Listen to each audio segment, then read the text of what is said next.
गया, we are live. हो गया Arun, we are live on Facebook now. हाँ sir, 2 minute sir, attendance cover करेंगे देन वी विल। हाँ ठीक है ठीक है ठीक है ठीक ठीक। आज क्लास में हो रहे थे आए थे। हाँ बिल्कुल ना आपको 2 मिनट में फोन कर सकते हैं, एक घंटा चल रहा है।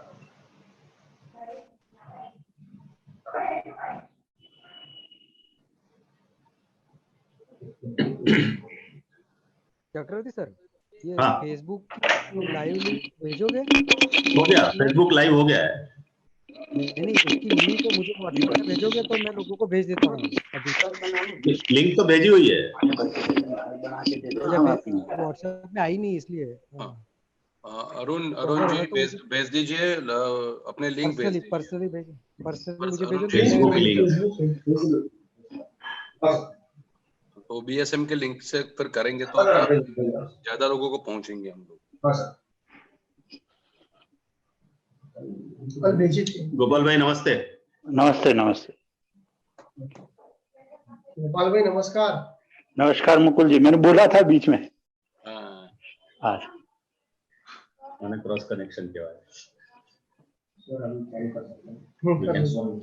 सर शुरू करें सर, आपकी इजाजत हो तो। Sir with your permission. Yes sir. Sir जरा पूछ लीजिए उनको फेसबुक मुकुल जी पहुंची थी। शुरू शुरू कर सकते हैं आप। बिल्कुल बिल्कुल शुरू कीजिए। फेसबुक में अपन लाइव हो गए हैं ऐसा बता रहे हैं। हाँ सर। हाँ ठीक है। सो आपकी अनुमति से मैं आरंभ कर रहा हूँ।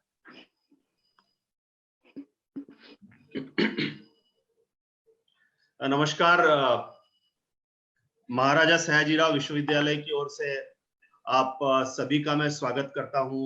आदरणीय कुलपति श्री प्रोफेसर परिमल व्यास जी, आदरणीय मुकुल कानिटकर जी, श्री कमल भाई शाह, श्री गोपाल भाई भाटी, सत्यजीत जी और आप सभी का, सभी पार्टिसिपेंट्स का मैं स्वागत करता हूं। एक महत्वपूर्ण विषय, प्रगति के आयाम, द पैरामीटर्स ऑफ डेवलपमेंट। और हमारा सौभाग्य है कि आज मुकुल जी हमारे साथ हैं एवं हमारे कुलपति श्री प्रोफेसर परिमल व्यास जी भी हमारे साथ हैं। जब से उन्होंने नेतृत्व संभाला है, मेरे ख्याल से कई बार मुकुल जी का यहाँ पे हमें अवसर मिला है उनको सुनने का। न सिर्फ शिक्षकों को बल्कि शिक्षार्थियों को भी सुनने का उनको मौका मिला है। मुकुल जी, जैसे प्रोफेसर परिमल व्यास साहब ने बताया कि लॉकडाउन के बावजूद भी अभ्यासक्रम को संपूर्ण करने के लिए हमने सतत प्रयास किया है और लॉकडाउन में ही करीब करीब 1000 हमने सेशंस किए हैं, ऑनलाइन सेशंस, अभ्यासक्रम पूरा करने के लिए। इसके अलावा 150 के आसपास वेबिनार्स भी किए हुए हैं और जो शिक्षा का पूरा जो वर्णपट है, करीब करीब हर एक बिंदु को हम छू पाए हैं इसके माध्यम से। कहने का तात्पर्य इतना ही है कि घर के बाहर भले ही लॉक लगा हुआ था, लेकिन हम डाउन नहीं थे। हम सतत हम कार्यरत रहे हैं और काफी यहाँ पे गतिविधियां हुई है। लेकिन इन सब के पीछे मैं ये कहूंगा कि जैसे आज के कार्यक्रम के लिए भी कुलपति जी का काफी आग्रह रहा था और वो बहुत उत्सुक थे कि आपका एक व्याख्यान हो। हम काफी व्यस्त रहे और काफी दिनों से सोच रहे थे कि आपको निमंत्रित किया जाए। आज वो मौका आ गया है। आपका बहुत बहुत स्वागत करता हूं। औपचारिक रूप से अगर बताऊं तो प्रोफेसर परिमल व्यास जी हमारे 2 इकाइयों में प्रोफेसर हैं, एक वाणिज्य और एक प्रबंध। दोनों इकाइयों में प्रोफेसर की भूमिका है उनकी। उच्च शिक्षा में उनका काफी योगदान रहा है। वो NBA, national board of accreditation के काउंसिल के सदस्य हैं। नेक पीयर टीम जो है, उन्होंने काफी नेक पीयर टीमों का नेतृत्व किया हुआ है। और अभी जो यूजीसी की एक मुहिम है कि जो पब्लिकेशंस है उनकी क्वालिटी इंप्रूव की जाए, उनकी गुणवत्ता इंप्रूव की जाए यूजीसी केयर के थ्रू, उसकी राष्ट्रीय कार्यकारिणी में भी वो सदस्य के रूप में अपनी सेवाएं दे रहे हैं। उनका हमेशा उनका जो रोल है वो एक प्रेरणादायी रोल रहा है, एक सहयोग का रोल रहा है। हमको कभी किसी बात का डर नहीं रहा है, उनके रहते हुए कोई संकोच नहीं रहा है। मैं ज्यादा वक्त ना लेते हुए, ज्यादा समय ना लेते हुए मैं उनसे निवेदन करूंगा कि वो इस सत्र को संबोधित करें। प्रोफेसर परिमल व्यास। राम राम, नमस्कार मुकुल कानिटकर जी। सर, शायद ही ऐसा कोई दिन गुजरता है, ये मैं बिल्कुल स्वाभाविक तौर पे कोई अतिशयोक्ति इस बात में नहीं कहूंगा, लेकिन एक भी दिन ऐसा शायद पिछले 60-17 दिन से जो गुजर रहा है, कानिटकर सर की जितने भी सेशंस होते हैं, गीता स्वाध्याय का भी होता है, कभी कभी सर आपका 4 बजे का जो स्वाध्याय का जो होता है समय, उस दौरान कभी कभी बिजी हो जाते हैं मीटिंग में, तो शाम को भी देख लेते हैं यूट्यूब पे। लेकिन मैं जो भी कुछ बातें, जो भी कुछ बिंदु यहाँ पर रखने जा रहा हूँ, उसका पूरा श्रेय पूरी तरह से सर आपको मैं देना चाहूंगा।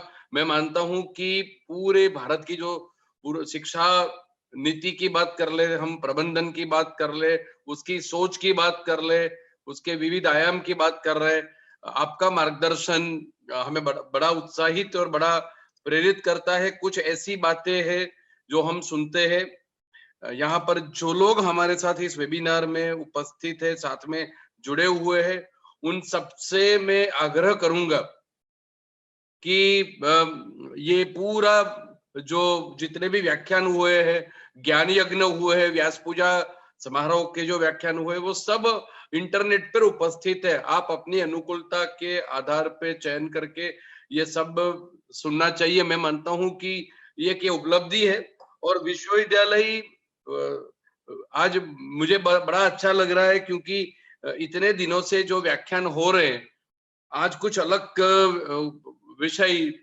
क्योंकि विकास के मापदंड, मैं बड़ा प्रभावित हुआ, क्योंकि एक आध दो जो टॉपिक हमारे दिमाग में आए, हमने जो सोचा वो हमने सर आपको भेजा था, लेकिन महाराजा साहेब विश्वविद्यालय के लिए एक अलग नया विषय कानिटकर जी ने सोचा कि विकास के मापदंड क्या हो सकते हैं। मैं जो भी कुछ थोड़ी सी बात रखूंगा, वो सर आपके जो व्याख्यान हमने सुने हैं उससे प्रभावित है। लेकिन मैं ऐसा मानता हूं कि सबसे पहली बात तो हम सबको समझ लेनी चाहिए कि कोविड महामारी है। मैं मानता हूं ये एक आशीर्वाद के तौर पे भारत में या पूरे विश्व में आया है। उसके कुछ और पहलू हो सकते हैं, उसके ऊपर हम नहीं जाते। मैं तो केवल उसके जो सकारात्मक जो असर है, सकारात्मक पहलू है, उसकी 2-4 मिनट में संक्षिप्त में बात करूंगा।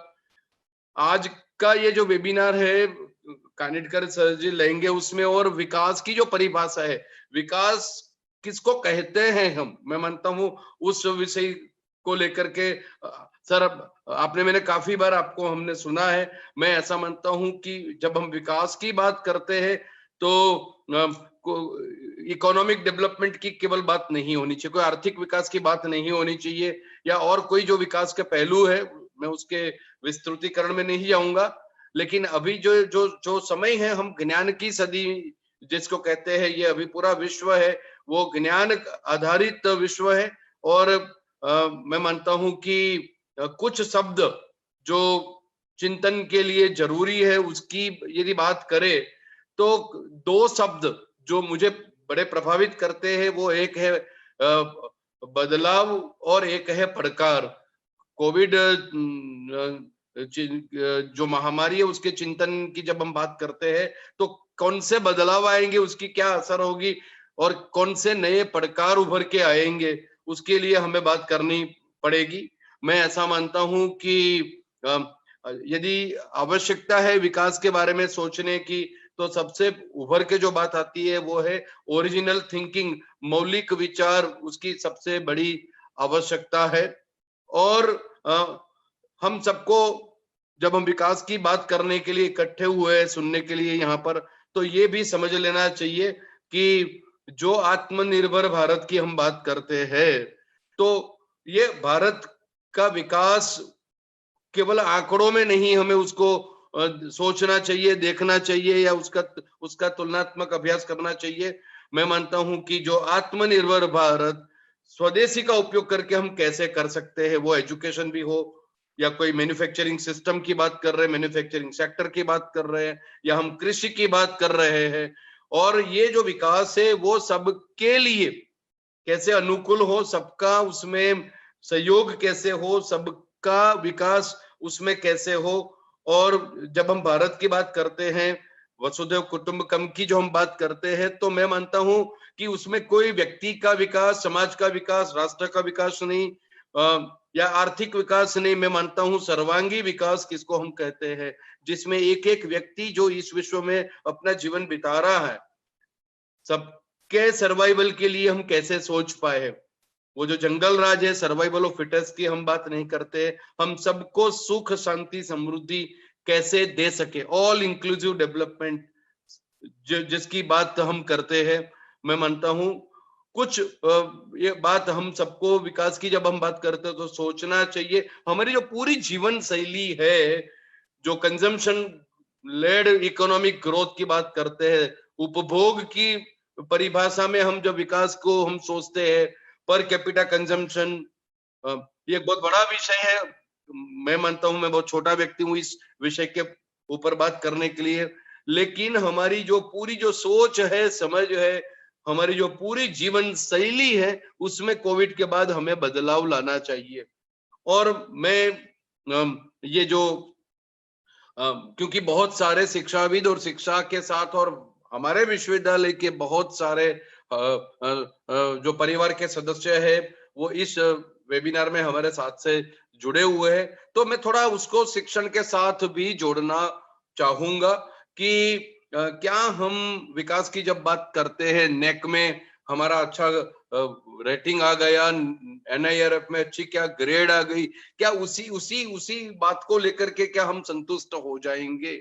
मैं ऐसा मानता हूं कि हर कोई शिक्षक और हर कोई विद्यार्थी ये सवाल का जवाब ढूंढने की कोशिश करे कि शिक्षा का उद्देश्य क्या है, शिक्षा नीति कैसे होनी चाहिए और शिक्षा कैसे दी जानी चाहिए। टेक्नोलॉजी का जिस तरह से उपयोग करना है वो कभी आवश्यक भी है, कभी अनावश्यक भी है, लेकिन उस परिप्रेक्ष्य में हमें ये सोचना चाहिए कि जो भी हमारी पेडागोजी बदल सकती है, लेकिन हमारा जो मूल्य है, हमारा जो सिद्धांत है, वो नहीं बदलने चाहिए। मैं ये माध्यम के साथ एक बात और भी रखना चाहूंगा कि क्या केवल कुलगुरु का काम है नेतृत्व देना? वो तो मैं मानता हूं हर कोई शिक्षक, उसको ये सोचना चाहिए कि वो उसका जो सबसे बड़ा जिम्मेदारी है वो नेतृत्व, वो फिर विद्यार्थी का नहीं, जो संस्था में या विभाग में काम करता है उस कार्यरत है वो नहीं, लेकिन पूरे समाज और राष्ट्र और विश्व का यदि नेतृत्व करना है, तो मैं मानता हूं आज विकास के मापदंड की बात में जो हम वेबिनार में चर्चा करने जा रहे हैं, कानेटकर जी को सुनने जा रहे हैं, तो उसमें हमारी भूमिका क्या रही होगी? क्या हम सबको अभ्यासक्रम शुरू करने के लिए क्या सरकार की नीति या कुलगुरु या एडमिनिस्ट्रेशन का सर्कुलर की क्या आवश्यकता है? और क्या संसाधन नहीं है तो क्या वो संसाधन केवल कोई सिस्टम से आए तो ही हम उसको उपयोग करेंगे? तो ये एक सवाल में विकास की जब हम बात कर रहे हैं तो विकास के साथ शिक्षा भी बहुत सीधी तरह से जुड़ी हुई है, उसका सीधा प्रभाव शिक्षा का समाज पे, राष्ट्र पर, विश्व पे होता है। तो मैंने सोचा ये थोड़ी बात जो शायद इतनी अच्छी ना लगे, लेकिन मुझे लगता है कि मुझे बतानी चाहिए कि मैंने बहुत बार बहुत जगह ये कहा है कि आप कुछ चाहते हैं, पाना कुछ चाहते हैं, तो आप शिक्षा क्षेत्र से अलग हो जाइए। यदि आपको समृद्धि चाहिए तो कोई और क्षेत्र ढूंढिए। यहाँ तो हम ऐसे लोगों को चाहते हैं कि जो देने के लिए आए हैं। we should not be seekers, we should be givers। और जब हम शिक्षा की बात करते तो एक और पहलू भी आता है। अभी हमारे ही चक्रवर्ती जी ने जो केयर का अभी उल्लेख किया कि हाँ, अभी एक जो हमारा जो अनुदान आयोग है, उन्होंने एक प्रयास किया है कि भारत का अपना खुद का रैंकिंग बने, भारत का अपना खुद एक जो हमारे जो जर्नल्स है उसका एक डेटाबेस बने, और उसमें हम कब तक पश्चिमी देशों से ही अपना संशोधन को आगे बढ़ाने के लिए सोचते रहेंगे? और जब शिक्षा की बात आती है तो मैं मानता हूं कि शिक्षा सीधी संशोधन से प्रभावित होती है। वो फिर हमारा शिक्षण देने का तरीका हो, हमारा परीक्षा पद्धति हो।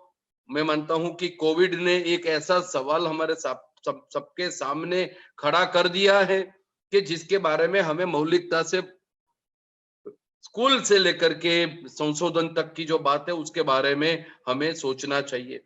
क्या मतलब, क्या क्या क्या हम जो शिक्षा देते हैं उसकी क्या रेलेवेंस है या नहीं है, और रेलेवेंस के बाद उसकी इम्पैक्ट भी क्या है। हालांकि एक बात मैं भी मानता हूं कि कोई भी टेक्नोलॉजी, तकनीक की बात करे, तकनीक जो टेक्नोलॉजी है वो कॉम्प्लीमेंट कर सकती है, सहाय कर सकती है। उसमें शिक्षक का जो भूमिका है उसको कोई भी तकनीकी कभी भी बदल नहीं पाएगी। लेकिन हम बहुत बार smart technology, smart television, smart lifestyle, smart city, smart village और स्मार्ट वर्ल्ड की बात करते हैं। मैं मानता हूं कि हमारे जो श्रद्धेय प्रधानमंत्री श्री जो श्रम से अपने को सेवक के भूमिका में हमारे सामने विचार रखते हैं, और केवल विचार नहीं, उनकी जो कार्यशैली है वो भी हम सबको प्रभावित करती है। तो मैं ऐसा मानता हूं कि हमें आत्मनिर्भर शिक्षा के क्षेत्र में हम कैसे बन सकते हैं। हमारी जो धरोहर है, हमारी जो संस्कृति है, और मैं ऐसा मानता हूं कि एक जो उत्साह हमें मिला था अब्दुल जे कलाम जी के पास से, जिन्होंने pura providing urban facilities rural areas की जो बात कही थी, मैं ऐसा मानता हूं कि हमें स्मार्ट नहीं लेकिन सेल्फ रिलायंट विलेज, क्योंकि आज बहुत सारे जो श्रमिक है वो अपने गांव में गए हैं। जो विकास हुआ है वो क्या विकास है, उसका कोई मानवीय पहलू है कि नहीं, क्योंकि ये बहुत बड़ा विषय है और मैं मानता हूं कि उसमें हर कोई व्यक्ति अपनी सोच समझ रख सकता है। लेकिन हम एक ऐसे राष्ट्र के नागरिक है जिसके पास अपना खुद का अपनी खुद की सोच थी। हमारे पास अर्थशास्त्र जो कौटिल्य का हमारे पास है, पूरे जो हमारा जो व्यवहार होता है और हमारा जो वर्तन होता है उसको प्रोत्साहित और मार्गदर्शन करने के लिए हमारे पास भगवत गीता है। हमारे पास हमारा ग्राम राज्य का और स्वराज्य का सुशासन का हमारे पास ये मॉडल भी हमारे पास है।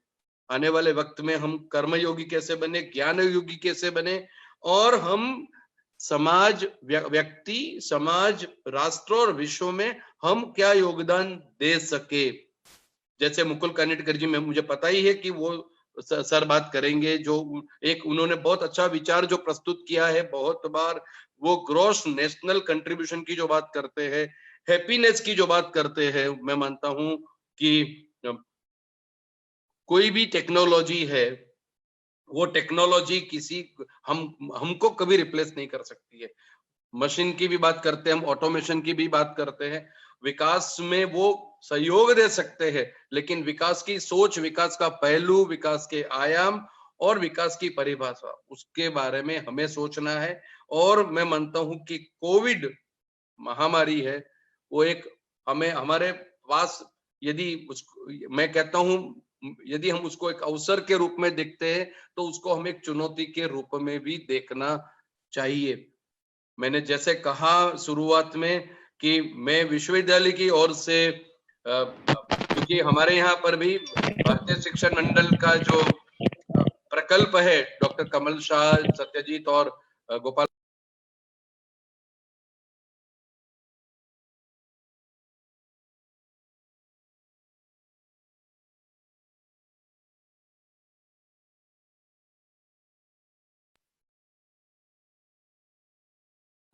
सर की आवाज नहीं आ रही। हाँ, आई एम सॉरी, मैं बात, ये एक थोड़ी मर्यादा रहती है, जब हम बात करते हैं तो मुझे पता ही नहीं चला कब मैं म्यूट हो गया। तो सर, ये विषय जो आपने आज हमारे विश्वविद्यालय के लिए पसंद किया है, उसके लिए मैं आपको वंदन करता हूँ और मानता हूँ कि एक नई सोच, एक नया विचार और एक नया उत्साह आज पूरे विश्वविद्यालय और जितने भी लोग आज हमारे साथ जुड़े हैं, वो सर आपके एड्रेस से, आपके विचार से सर वो प्रभावित होंगे। और मैं ईश्वर को प्रार्थना करता हूँ, क्योंकि विश्वविद्यालय की ओर से मैंने जब भी प्रार्थना की है सर, आपके आशीर्वचन हमें प्राप्त हुए हैं। आप बहुत नजदीक के समय में सर विश्वविद्यालय में आप आएंगे और हमारा मार्गदर्शन करेंगे, ऐसा हम ईश्वर को प्रार्थना करते हैं। ओवर टू चक्रवर्ती जी, नमस्कार।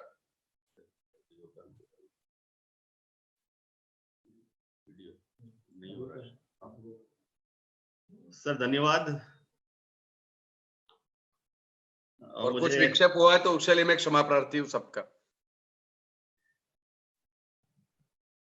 आज के जो वक्ता है इस विषय के आदरणीय मुकुल कानिटकर जी, उनका एक संक्षिप्त परिचय देने का सौभाग्य मुझे आज प्राप्त हुआ है। औपचारिकताओं में जाऊं उससे पहले मैं ये कहना चाहूंगा कि हमारा परिचय बहुत पुराना है और हम सिर्फ उन्हें मुकुल जी को जो मतलब अंग्रेजी में 3 शब्द कहते हैं, फ्रेंड, फिलोसोफर और गाइड, उस भूमिका में हम हमेशा देखते हैं उनको। मित्र तो है ही, वो बहुत सहज भाव से हमारी बातचीत होती है, जब भी वो यहाँ पे आते हैं एक मित्र की तरह बातचीत होती है। मार्गदर्शन उनका हमेशा मिलता रहता है। और जब कोई व्यक्ति अपने 8000 व्याख्यानों के जरिए लाखों विद्यार्थियों तक पहुंचे, शिक्षा के क्षेत्र में अपना जीवन खपा दे, तो मेरे ख्याल से वो एक दार्शनिक स्तर होता है। So he is a philosopher to that extent. औपचारिकताओं में अगर आऊं तो उन्होंने 1990 में विधि स्नातक की उपाधि प्राप्त की नागपुर विश्वविद्यालय से, और उसके बाद अपना जीवन समर्पित किया इस देश के प्रति, शिक्षा के प्रति। वो विवेकानंद केंद्र से जुड़े।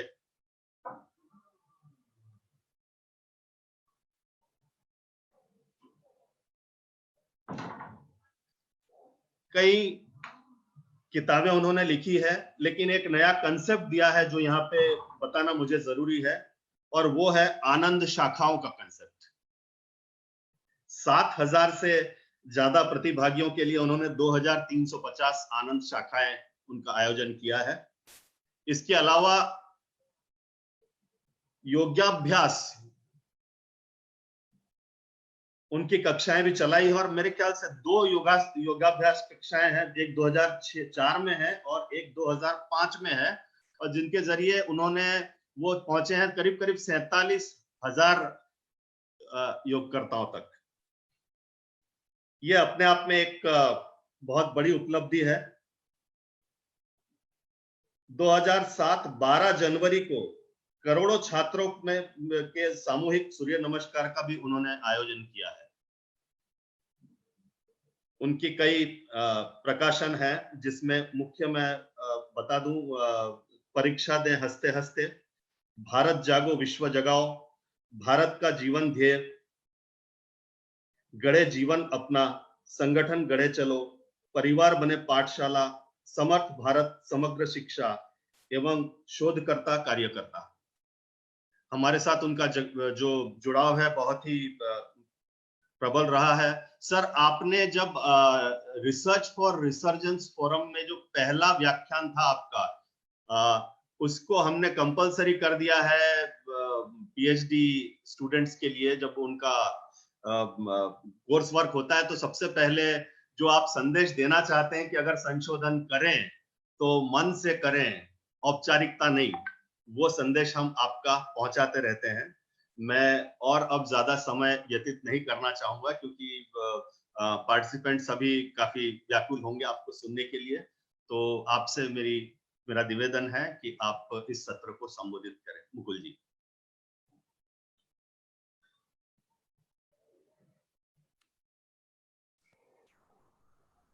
तत्कर्मयन्न बंधाय सा विद्याया विमुक्तये आयासाया परम कर्म विद्यान्या शिल्प नैपुणम्। कर्म वही है जो बंधन में न बांधे और विद्या वही है जो मुक्त करे। अन्य सभी कर्म तो केवल मात्र व्यर्थ का प्रयास है, परिश्रम है, और अन्य सभी विद्याएं केवल कारीगरी है। विष्णु पुराण का यह श्लोक भारतीय शिक्षण मंडल का ध्येय श्लोक है और पूरी विद्या के लिए ही, पूरी शिक्षा व्यवस्था के लिए ही ध्येय स्पष्ट करता है।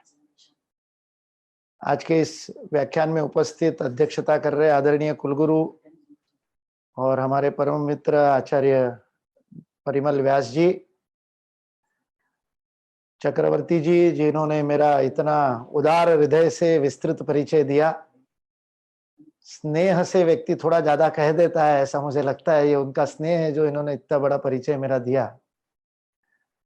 ये महाराजा सयाजीराव विश्वविद्यालय का और उपकार है कि उन्होंने मुझे अतिथि विद्वान के रूप में और बुला करके, और आपके प्रबंधन संकाय में ही पहली बार बुला करके, और एक शैक्षिक एकेडमिक जगत में पहचान प्रदान की। अन्यथा मैं तो औपचारिक शिक्षा में आप सब लोगों से बहुत कम हूं। ये आपका स्नेह है जिसके कारण आप यह सम्मान मुझे देते हैं। यहाँ उपस्थित भारतीय शिक्षण मंडल के विभिन्न पदाधिकारी और श्रोतृवृंद में विद्यमान मातृशक्ति, भगिनी वृंद और बंधुओं, हम एक सारा विश्व ही एक अभूतपूर्व संकट में से और जा रहा है, उसको अनुभव कर रहा है। अभूतपूर्व है और भविष्यति भी, न भविष्यति भी हो, ऐसी हम सबकी प्रार्थना है। 1918 में कोई विपदा आई थी जिसने वैश्विक रूप लिया था, लेकिन मुझे नहीं लगता आज जैसी संचार व्यवस्था उस समय थी। और संचार के साधन जैसे सुविधा प्रदान करते हैं, वैसे वह संक्रमण के लिए भी सुविधा है। कोरोना वायरस भी उन्हीं हवाई जहाज में से और प्रवास कर करके, यात्रा कर करके विभिन्न देशों में पहुंचा, जिनमें यात्रा करना सरल हो गया। 1918 में हवाई जहाज नहीं थे, तो इसलिए उस बीमारी को फैलने में वर्ष लग गए, 1.5 वर्ष 2 वर्ष लग गए थे। यह बीमारी चीन से निकली तो महीने 1.5 महीने के अंदर पूरे विश्व में फैल गई, क्योंकि वुहान से निकलने वाली हर फ्लाइट में जितने लोग बैठे थे उनके साथ में कई गुना अधिक, सहस्त्र गुना अधिक वायरस भी उसमें बैठ करके वो विषाणु भी यात्रा कर रहे थे। और भारत में भी आए तो वो भी उसी माध्यम से आए और आज फैल गए। इसलिए संचार के साधन इतने उस समय नहीं थे, इसलिए 100 वर्ष पूर्व जो महामारी आई थी उससे यह महामारी थोड़ी भिन्न है। किंतु वो संचार के माध्यमों का लाभ भी हुआ। उन्हीं संचार के माध्यमों के कारण, जैसे आज हम अंतरताने पे बात कर रहे हैं, फेसबुक के माध्यम से बात कर रहे हैं, संजाल व्यवस्था का उपयोग कर रहे इस संगोष्ठी के लिए। वर्ल्ड वाइड वेब, विश्वव्यापी यह जाल है, माया जाल शंकराचार्य की भाषा में कहा जाए तो। उस माया सृष्टि में, इस विश्वामित्र की प्रति सृष्टि में ऐसे कितने विश्वामित्रों के और कृपा से आज हम इस व्यवस्था में एक दूसरे से जुड़ पा रहे। लगभग प्रति सृष्टि हमने बना ली और उसका लाभ इस महामारी से लड़ने में भी हुआ। और ऐसा अभूतपूर्व प्रतिबंध जिसको कि वैश्विक स्तर पर लॉकडाउन कह रहे हैं, वह भी अभूतपूर्व है। वह भी मतलब कल्पना नहीं की जा सकती थी कि ऐसा अभूतपूर्व और लॉकडाउन अनेक देशों में हुआ। कुछ जगह थोड़ी देरी हुई, कुछ जगह व्यवस्थित समय पर हुआ, और जिसके कारण ये महामारी उतनी नहीं फैली जितनी की मतलब फैल सकती थी यदि इस प्रकार के प्रतिबंध ना किए होते। हम भारतीय शिक्षण मंडल में संकट को वैसे ही भारत में ही कुल मिलाकर के, और वही बात भारतीय शिक्षण मंडल के दृष्टिकोण में आ गई, इसलिए हम संकट को संकट नहीं मानते, उसको चुनौती मानते हैं। और चुनौती मानने से फिर उसको अवसर में परिवर्तित कर देते हैं। तो हमने भी इस चुनौती को अवसर में परिवर्तित कर दिया और हमने लॉकडाउन शब्द ही बदल दिया। हमने कहा लॉकडाउन नहीं कहेंगे, लॉकडाउन तो कोई और करता है, विवशता होती है, मजबूरी होती है, और उसमें फिर मनुष्य दुखी होता है। इसलिए हमने शब्द प्रयोग किया कि घरवास है। जैसे राम जी को और पांडवों को वनवास हुआ था, वैसे हम लोगों को घरवास मिला है, घर में रहने का अवसर मिला है, परिवार के साथ रहने का अवसर मिला है। और भारतीय शिक्षण मंडल ने तो उसका बहुत अद्भुत उपयोग किया और 53 व्याख्यानों की व्याख्यानमाला गूथी जो फेसबुक पे चली, और अभी व्यास पूजा के निमित्त 7 व्याख्यान आचार्य भटकर जी से प्रारंभ, विजय भटकर जी जैसे विद्वान से प्रारंभ करके जेएनयू के कुलगुरु जगदेश कुमार जी तक 7 दिन की व्याख्यानमाला 5 से 12 जुलाई में यूट्यूब पे भी की। अवसर बदल देते तो ये होता है, और इसलिए यह अवसर है। तो इसलिए जब मुझे परिमल व्यास जी ने कहा कि हमारे विश्वविद्यालय में भी आप किसी संगोष्ठी में आइए, अनेक संगोष्ठियों में परिमल व्यास जी मेरे साथ में रहे, पंजाब यूनिवर्सिटी की संगोष्ठी में थे, अनेक संगोष्ठियों में उन्होंने साथ में चर्चा की। तो उन्होंने जब कहा तो वैसे भी महाराजा सयाजीराव यूनिवर्सिटी का योगेश सिंह जी के समय से ही मेरे ऊपर प्रथम अधिकार रहा है, उस नाते समय ही तय करना था, तो आज का समय तय हुआ। और जब विषय की चर्चा हुई तो मैंने कहा इस कोरोना को लेकर के जो विश्वव्यापी चिंतन शुरू हुआ है, जो विमर्श शुरू हुआ है, जो डिस्कोर्स शुरू हुआ है, जो सारा विश्व एक सोचने पर और विवश हुआ है, प्रश्न लेकर के आत्मचिंतन कर रहा है विश्व, मैं केवल भारत की बात नहीं कर रहा हूं। और इसलिए जब हर्षवर्धन जी को, वर्ल्ड हेल्थ ऑर्गेनाइजेशन का डॉक्टर हर्षवर्धन को भारत को रोटेशन से ही भले सही और चक्रीय व्यवस्था में ही सही, जब हम अध्यक्ष बने उसके गवर्निंग काउंसिल के, तो सारे विश्व ने जब स्वागत किया तो विश्व ने नमस्ते करके स्वागत किया। आज विश्व नमस्ते कर रहा है, क्योंकि हाथ मिलाने से संक्रमण हो सकता है, गले मिलने से संक्रमण हो सकता है। इटली में देखा, उन्होंने ध्यान नहीं दिया, पहले भयावहता समझ में नहीं आए तो चीन के लोगों को जाकर के गले लगे, हगे चाइनीज का उन्होंने एक बहुत बड़ा अभियान चलाया, और उससे इटली एक बहुत बड़ा और उसका परिणाम भुगता इटली ने। इसलिए कोरोना को लेकर के चिंतन शुरू हो गया सारे विश्व में। हमको अपनी जीवन शैली पर विचार करना पड़ेगा। पश्चिम ने जो, विकसित देशों ने जो जीवन शैली दी, क्या वो जीवन शैली इस विकास के स्थान पर विनाश का कारण बनी है? क्या ये विषय, ये विचार चिंतन में आया? वैसे ये चिंतन आज नहीं चल रहा है, ये चिंतन 2001-2002 से ही सारे विश्व में चल रहा है। फ्रांसिस फुकुयामा जैसा जापान के मूल का और अमेरिकी अर्थशास्त्री, जिसने 1989 में, 1990 में और 89-90 में जब रशिया, यूएसएसआर, सोवियत रशिया का विखंडन हो गया और पतन हो गया, पेरेस्ट्रोइका और ग्लासनोस्ट के माध्यम से गोर्बाचेव ने, और वहां की कम्युनिस्ट, वहां की जो व्यवस्था थी, एक पार्टी की व्यवस्था थी, उसको बदल करके एक लोकतंत्र लागू किया और पूंजीवादी व्यवस्था को, बाजार की व्यवस्था को, खुले बाजार की व्यवस्था को स्वीकार किया। तब वो अमेरिका की विजय के रूप में पूंजीवादी जगत की, कैपिटलिस्ट जगत की, मुक्त बाजार व्यवस्था की, फ्री मार्केट एंटरप्राइज के जगत की, फ्री एंटरप्राइज के जगत की विचार की विजय के रूप में और सारे विश्व में उसका और उत्सव मनाया गया, सेलिब्रेट किया गया। और उस समय फ्रांसिस फुकुयामा ने पुस्तक की एंड ऑफ हिस्ट्री, उसने कहा अब इतिहास समाप्त हो गया। इतिहास क्यों समाप्त हो गया? क्योंकि इतिहास की जो पश्चिमी अवधारणा है वह संघर्ष पर आधारित इतिहास की अवधारणा है। युद्ध होता है तो इतिहास होता है, इसलिए प्रथम विश्व युद्ध का इतिहास, द्वितीय विश्व युद्ध का इतिहास, उससे पहले नेपोलियन द ग्रेट, उससे पहले अलेक्जेंडर द ग्रेट, यानी जिसने युद्ध किए, जिसने पदाक्रांत किया, जिसने विजय प्राप्त की, ऐसे विस्तारवादी एक्सपांशनिस्ट लोगों के संघर्ष के इतिहास को ही इतिहास माना जाता है। तो द्वितीय महायुद्ध के बाद हिटलर के विस्तारवाद के कारण द्वितीय महायुद्ध हुआ, द्वितीय महायुद्ध समाप्त हुआ तो हिरोशिमा नागासाकी होकर के उस विभीषिका के साथ समाप्त हुआ, और उसकी समाप्ति के बाद अमेरिका का एक गुट और रशिया का एक गुट, साउथ ब्लॉक और नॉर्थ ब्लॉक के रूप में यूरोप लगभग 2 भागों में बटा। जर्मनी का विभाजन हुआ, जर्मनी को फिर से शक्तिशाली नहीं होने देना है, इसलिए जर्मनी का विभाजन हुआ, और जर्मनी का ईस्ट और वेस्ट में विभाजन हुआ। एक हिस्सा और रशिया के साथ में साम्यवादी बनकर के उनके साथ चला गया, मानो बांट ही लिया था रशिया उन्होंने और जर्मनी को।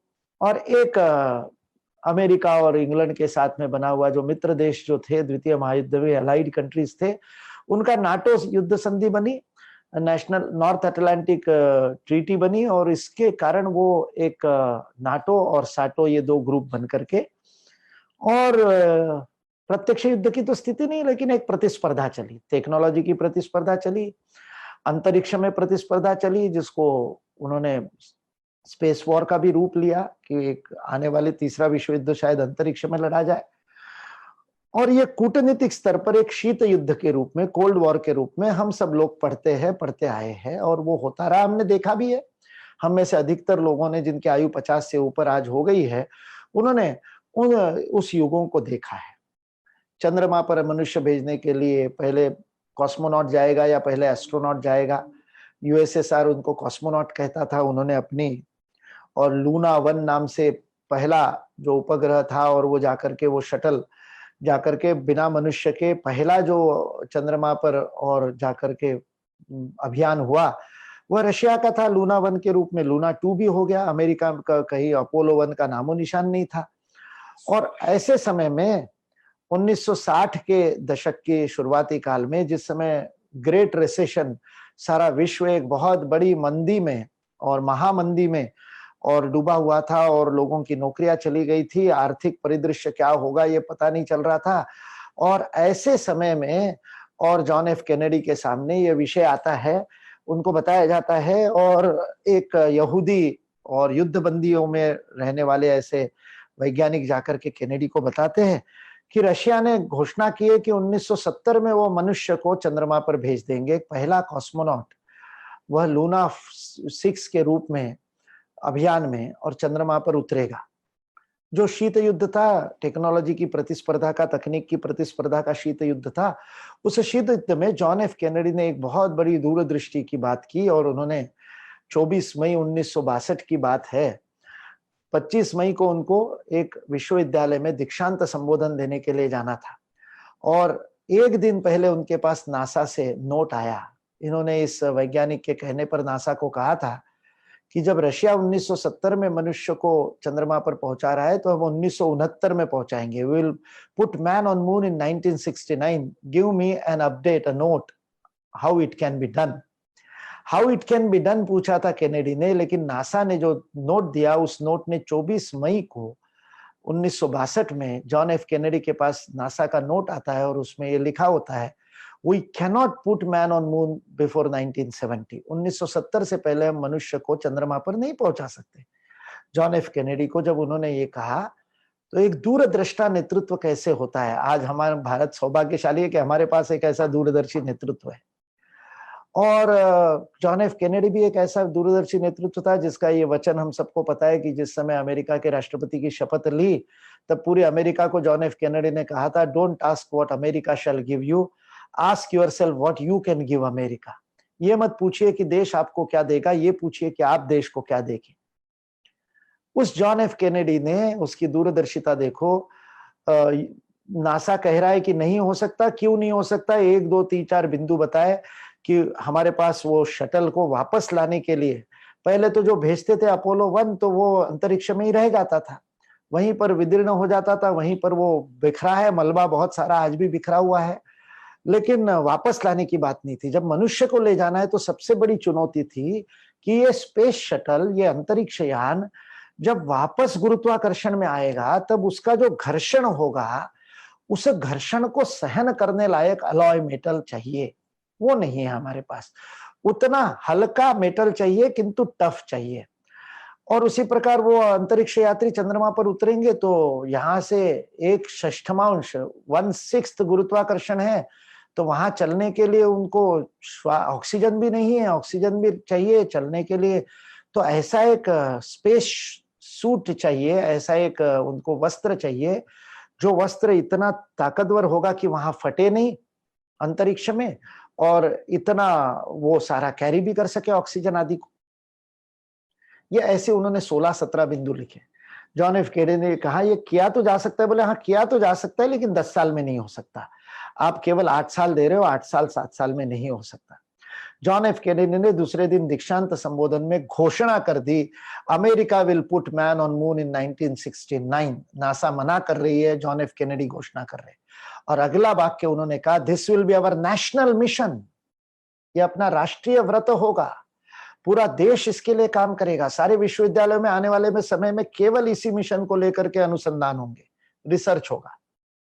आप सोचिए क्या दूरदृष्टि थी। और ये वो शीत युद्ध समाप्त जब हुआ हम जानते हैं 1969 में नील आर्मस्ट्रांग गया, मैं उस विषय में नहीं जाऊंगा। अमेरिका आज जो शक्तिशाली टेक्नोलॉजिकली बना है वो उस दशक में बना क्योंकि सारे अमेरिका ने, इंडस्ट्री, यूनिवर्सिटी, सबने मिलकर के एक व्रत को लेकर के काम किया। आज हमारे प्रधानमंत्री ने हमको व्रत दिया आत्मनिर्भर भारत का। भारत के 1000 विश्वविद्यालय, भारत की सारी इंडस्ट्री, लघु, मध्यम, बड़ी, सब इंडस्ट्री इस एक व्रत को लेकर के लग जाए तो भारत को नंबर 1 बनने में कोई समय नहीं लगेगा सारे विश्व में। अमेरिका में हुआ, आप देखेंगे उस समय, उस दशक में सारे ये हिंदालियम, जर्मन, एल्यूमिनियम के कितने अलॉय आए, क्योंकि वो स्पेस शटल बनाने के लिए रिसर्च हुआ मेटलर्जी में, अलॉय में। हल्का किंतु मजबूत ऐसा अलॉय चाहिए, बलशाली, शक्तिशाली किंतु वजन में कम। नहीं हो पाया, अंततोगत्वा अभी जो स्पेस शटल जाते हैं उसमें सिरेमिक का उपयोग, टेराकोटा का उपयोग किया जाता है, जो मोहनजोदड़ो हड़प्पा में किया था।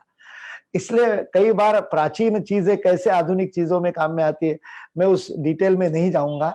मेरे को कोई आज अंतरिक्ष विद्या पे या फिजिक्स पे बात नहीं करनी है, विकास के मापदंडों पे बात करनी है। लेकिन 1990 में फ्रांसिस फुकुयामा लिखता है, history is and because the cold war is over. अब तो एक यूनिपोलर हो गया, एक बिंदु में चलेगा सारा, एक पोल को लेकर के एक ध्रुवीय जगत हो गया और बाजार ही भविष्य है। और इसलिए 1991 में WTO आता है, डंकल का प्रस्ताव आता है, वर्ल्ड ट्रेड ऑर्गेनाइजेशन आती है, उसके पीछे पीछे general agreement on trade and tariff GATT आता है और सारा विश्व मानता है कि अब केवल यही विकास का एकमात्र माध्यम है, पूंजीवाद, और जिसको कि कहा जाए मुक्त बाजार व्यवस्था, फ्री एंटरप्राइज, और उसको लेकर के सारा विश्व चलता है। LPG हमारे देश में भी मनमोहन सिंह जी उस समय फाइनेंस मिनिस्टर थे, उन्होंने लिबरलाइजेशन, प्राइवेटाइजेशन, ग्लोबलाइजेशन का नियम दिया। 2001 में यही फ्रांसिस फुकुयामा यू टर्न लेता है और कहता है कि मैंने जो कहा था वॉज इट ट्रू, क्या हम वास्तविकता में विकास की ओर जा रहे हैं? क्या GDP का जो मूल्यांकन हम कर रहे हैं, जो डोमेस्टिक प्रोडक्ट के रूप में, ग्रॉस डोमेस्टिक प्रोडक्ट के रूप में विश्व को देख रहे हैं, और उसके आधार पर जो हम विकास के मापदंड कर रहे हैं, उस आधार पर आज अमेरिका विश्व का सबसे अमीर देश है, क्योंकि $20 ट्रिलियन की उसकी और GDP है, $20 खरब की GDP है, लेकिन $24 खरब का कर्जा है, $23.4 खरब का। आप जाइए वेबसाइट पर जाइए और नेशनल डेट क्लॉक लगाइए अमेरिका का, US का राष्ट्रीय और ऋण का घड़ी वो लगा कर रखते हैं, और उस घड़ी में टिक टिक टिक टिक होते रहता है कितना कर्जा पड़ा। आज की घड़ी में 23.4 ट्रिलियन डॉलर का कर्जा है, लगभग $24 खरब का कर्जा, $20 खरब का GDP और विश्व का नंबर 1 देश। आज इन विकास के मापदंडों पर कोरोना चिंतन शुरू हुआ, इसलिए मैंने उसको नाम दिया कोरोना चिंतन। कोरोना विमर्श शुरू हुआ है, केवल नमस्ते पे विमर्श शुरू नहीं हुआ। मैं एक छोटी सी स्लाइड यहाँ पर आपको दिखाना चाहता हूँ। कोरोना की महामारी, जो अपने आप को विकसनशील देश कहते हैं, जिन देशों का GDP विश्व के टॉप 20, टॉप 10 देशों में है, ऐसे लोगों में, ऐसे देशों में, और आप मृत्यु दर देखिए। मैं जो फेसबुक दिखा रहे हैं उनसे अनुरोध करता हूं कि इस स्लाइड को वो पिन करे ताकि फेसबुक वाले इसको देख सके, कि आप देख सकते हैं कि विश्व में सर्वाधिक GDP वाले देश में सर्वाधिक मृत्यु दर है। 36 लाख लोगों को हुआ और उसमें से 1,41,000 लोग मर गए, और सबसे नीचे भारत की है, अभी 10 लाख ही हमने पार किया और केवल 25,000, 0.3% भी नहीं, 0.25% डेथ रेट भारत की है। भारत और ब्राजील, वैसे भारत का भी GDP अभी अब दुनिया में 5वें-6ठे नंबर पे है, लेकिन जो देश हेल्थ सिस्टम में अपने आप को कहते हैं कि हमारी सबसे बढ़िया व्यवस्था है, वो ब्राजील देखिए, वो UK देखिए, UK यानी ब्रिटेन, जिन्होंने 200 वर्ष भारत को लूटा, और भारत को लूट करके और उन्होंने अपनी अर्थव्यवस्था को ये किया। आज उनकी संख्या 76,800, मतलब लगभग 77,000 लोग, 20 लाख लोग संक्रमित हुए, उसमें से 76,000 मर गए। आप देख सकते हैं कि कितना बड़ा उनका प्रमाण है, और हमारे से 3 गुना मृत्यु दर वहां पर है, और दुगनी संख्या में लोग संक्रमित हुए। विकसित देशों में कोरोना भी विकसित है, कोरोना में भी नंबर 1, जो GDP में नंबर 1 हो, कोरोना में नंबर 1। इटली हेल्थ सिस्टम में बेस्ट हेल्थ सिस्टम इटली की और स्वीडन की मानी जाती है। वो इटली, मैक्सिको, स्पेन आप देख सकते हैं। ठीक है, हटा सकते हैं इसको, स्लाइड को। जो बिंदु मुझे बताना था, आज कोरोना ने विकास की परिभाषा पर विचार करने पर हमको विवश कर दिया है, और आज सारा विश्व इस पर विचार कर रहा है कि विकास का क्या संबंध है। हमने हेल्थ की व्यवस्था, पर कैपिटा हेल्थ का जो बजट है अमेरिका का, वो भारत के कई गुना अधिक है। वो प्रति व्यक्ति जो हेल्थ पर खर्च करते हैं वो भारत के 250 गुना है। आप कल्पना कीजिए, भारत में 1 रुपया खर्च होता है तो वहां 250 रुपया खर्च होता है। और वो मेडिकल इंश्योरेंस वगैरह की बात मैं कर ही नहीं रहा हूं, ज्यादातर प्राइवेट इंश्योरेंस से काम चलता है अमेरिका में। मेडिकल का खर्चा अधिक है। आपके बहुत लोगों के बच्चे वहां पर होंगे, मेरे मित्र बहुत सारे वहां पर है, मैं तो कभी गया नहीं वहां पर, लेकिन वो बताता है आम काटते काटते उंगली कट गई तो ड्रेसिंग करने के लिए गया तो 5,000 रुपए खर्च हो गए। मैंने कहा 5,000 रुपए, तो उस समय डॉलर 50-55 रुपए का डॉलर होगा, तो $100 लग गए। तो उसने तो भारत के रुपए में परिवर्तित करके बता दिया, आज 8,000 रुपए लग जाएंगे, क्योंकि आज डॉलर 67 कितना 75-77 रुपए हो गया है, तो $100 के भाव रेट भी बढ़ गया होगा एक छोटे से बैंडेज के लिए। हमारे मित्र ने कहा, अरे हम तो 50 पैसे का बैंडेज लगा लेते हैं, जो काम हमारे यहाँ 50 पैसे में होता है उसके लिए तुम्हारे यहाँ 5,000 रुपया लगता है। विकास के मापदंड क्या है? कंजम्पशन विकास का मापदंड है, भोग विकास का मापदंड है, खर्चा विकास का मापदंड है, जीडीपी बढ़ता है। इसलिए इस पर विचार करना पड़ेगा। एक बहुत बड़ी चुनौती, परिमल व्यास जी उस विषय के, कॉमर्स और मैनेजमेंट के विषय के, इकोनॉमिक्स के विषय के लोगों को भी एक बहुत बड़ी चुनौती है कि विकास को क्वांटिफाई कैसे करेंगे, मात्रा में नापेंगे कैसे विकास को। विकास हुआ है ये किस आधार पर? तो इसलिए पिछले लगभग 50-70 वर्षों से हम हमारे उत्पादन को, प्रोडक्शन को और आधार मान के रखा है, और इसलिए ग्रॉस डोमेस्टिक प्रोडक्शन, सकल राष्ट्रीय उत्पाद, यह हमारा और आधार बनता है कि हमारा क्या होगा हमारे विकास का माप।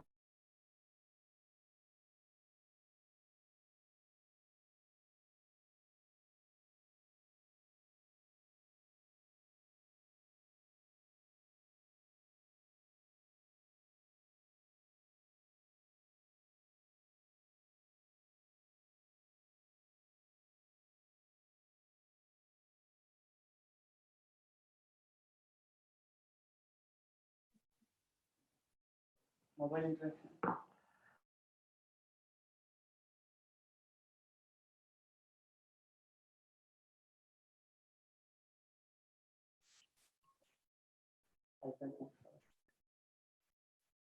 क्षमा करे, बिजली चली गई थी। सुनाई दे रहा है सबको? कृपया कोई एक हाथ जना बताए मुझे। हाँ सर, सुनाई दे रहा है मुकुल जी? हाँ सर, सुनाई दे रहा है। इसलिए मुझे मोबाइल इंटरनेट पे जाना पड़ा। धन्यवाद। विकास के मापदंडों की जब चर्चा कर रहे थे, यही आज बिजली पहुंचना विकास मान लिया गया। आज बिजली चली गई, इंटरनेट क्या करेगा?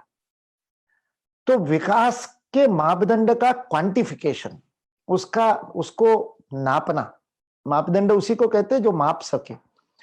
और इसलिए हम विकास के परिमाण या स्केल की बात नहीं कर रहे, मैं स्पष्ट शब्द प्रयोग किया है मैंने, मापदंड की बात कर रहे हैं। विकास किसे कहेंगे उसकी बात कर रहे हैं, वो हमको करना पड़ा। आज अमेरिका विश्व का सबसे ज्यादा जीडीपी है, उत्पादन की हमने बात की, ग्रॉस डोमेस्टिक प्रोडक्शन की बात की, और ग्रॉस डोमेस्टिक प्रोडक्शन को आपको डॉलर में, रुपए में और क्वांटिफाई करना पड़ेगा कि कितने डॉलर और कितने रुपया आपका उत्पादन है। आप उत्पादन को कैसे देखेंगे? तो वही कार्य उत्पादक माना जाएगा जिसके लिए पैसा लगेगा, और जिसके लिए पैसा लगेगा, इधर भेज दो आप स्लाइड। तो कैसे माना जाएगा, इसको आपको क्वांटिफाई करना पड़ेगा। और क्वांटिफाई कैसे करोगे आप? क्वांटिफाई करने के लिए आपने कहा पैसे में जो नापा जाएगा उसी को उत्पादन मानेंगे। इसलिए जिस बात के लिए पैसे की लेन देन हो रही, यदि ये भाषण देने के लिए मैंने आपसे यदि फीस चार्ज की होती तो वो भारत के जीडीपी में आता, क्योंकि आपका खर्च होता, मुझे प्राप्ति होती। इसके इंटरनेट के लिए खर्च हो रहा है तो वो खर्चा जीडीपी में जा रहा है, इंटरनेट का कंजम्पशन हो रहा है तो वो जीडीपी में जा रहा है। लेकिन जो काम फ्री में हो रहे हैं, जो सेवाएं मुफ्त में दी जा रही है, वो जीडीपी का पार्ट नहीं बन रही। मेरी माँ मेरे घर में सेवा करती है, बचपन से उन्होंने पाल पोस करके बड़ा किया, मेरी शुश्रूषा की, मेरी नर्सिंग की, मुझे नहलाया धुलाया, मेरे लिए कपड़े प्रेस किए। वो यदि बाहर भेजती कपड़े प्रेस करने के लिए, ड्राई क्लीनर वाले को पैसा देती तो वो जीडीपी में जाता। यदि मेरे लिए बेबी सीटर घर में आता तो बेबी सीटर को सैलरी दी जाती तो वो जीडीपी का पार्ट बनता। मेरी माँ ने घर में झाड़ू लगाया तो जीडीपी का पार्ट नहीं। लेकिन वही काम के लिए यदि वो पैसा देती है और वो ऑर्गेनाइज्ड सेक्टर में आता है, टैक्सेशन के अंदर आता है, इसलिए जीएसटी लगाया आपने, नहीं तो जीडीपी में ना गिना ही नहीं जाता है। किसान काम करते हैं, जीडीपी में नहीं गिना जाता।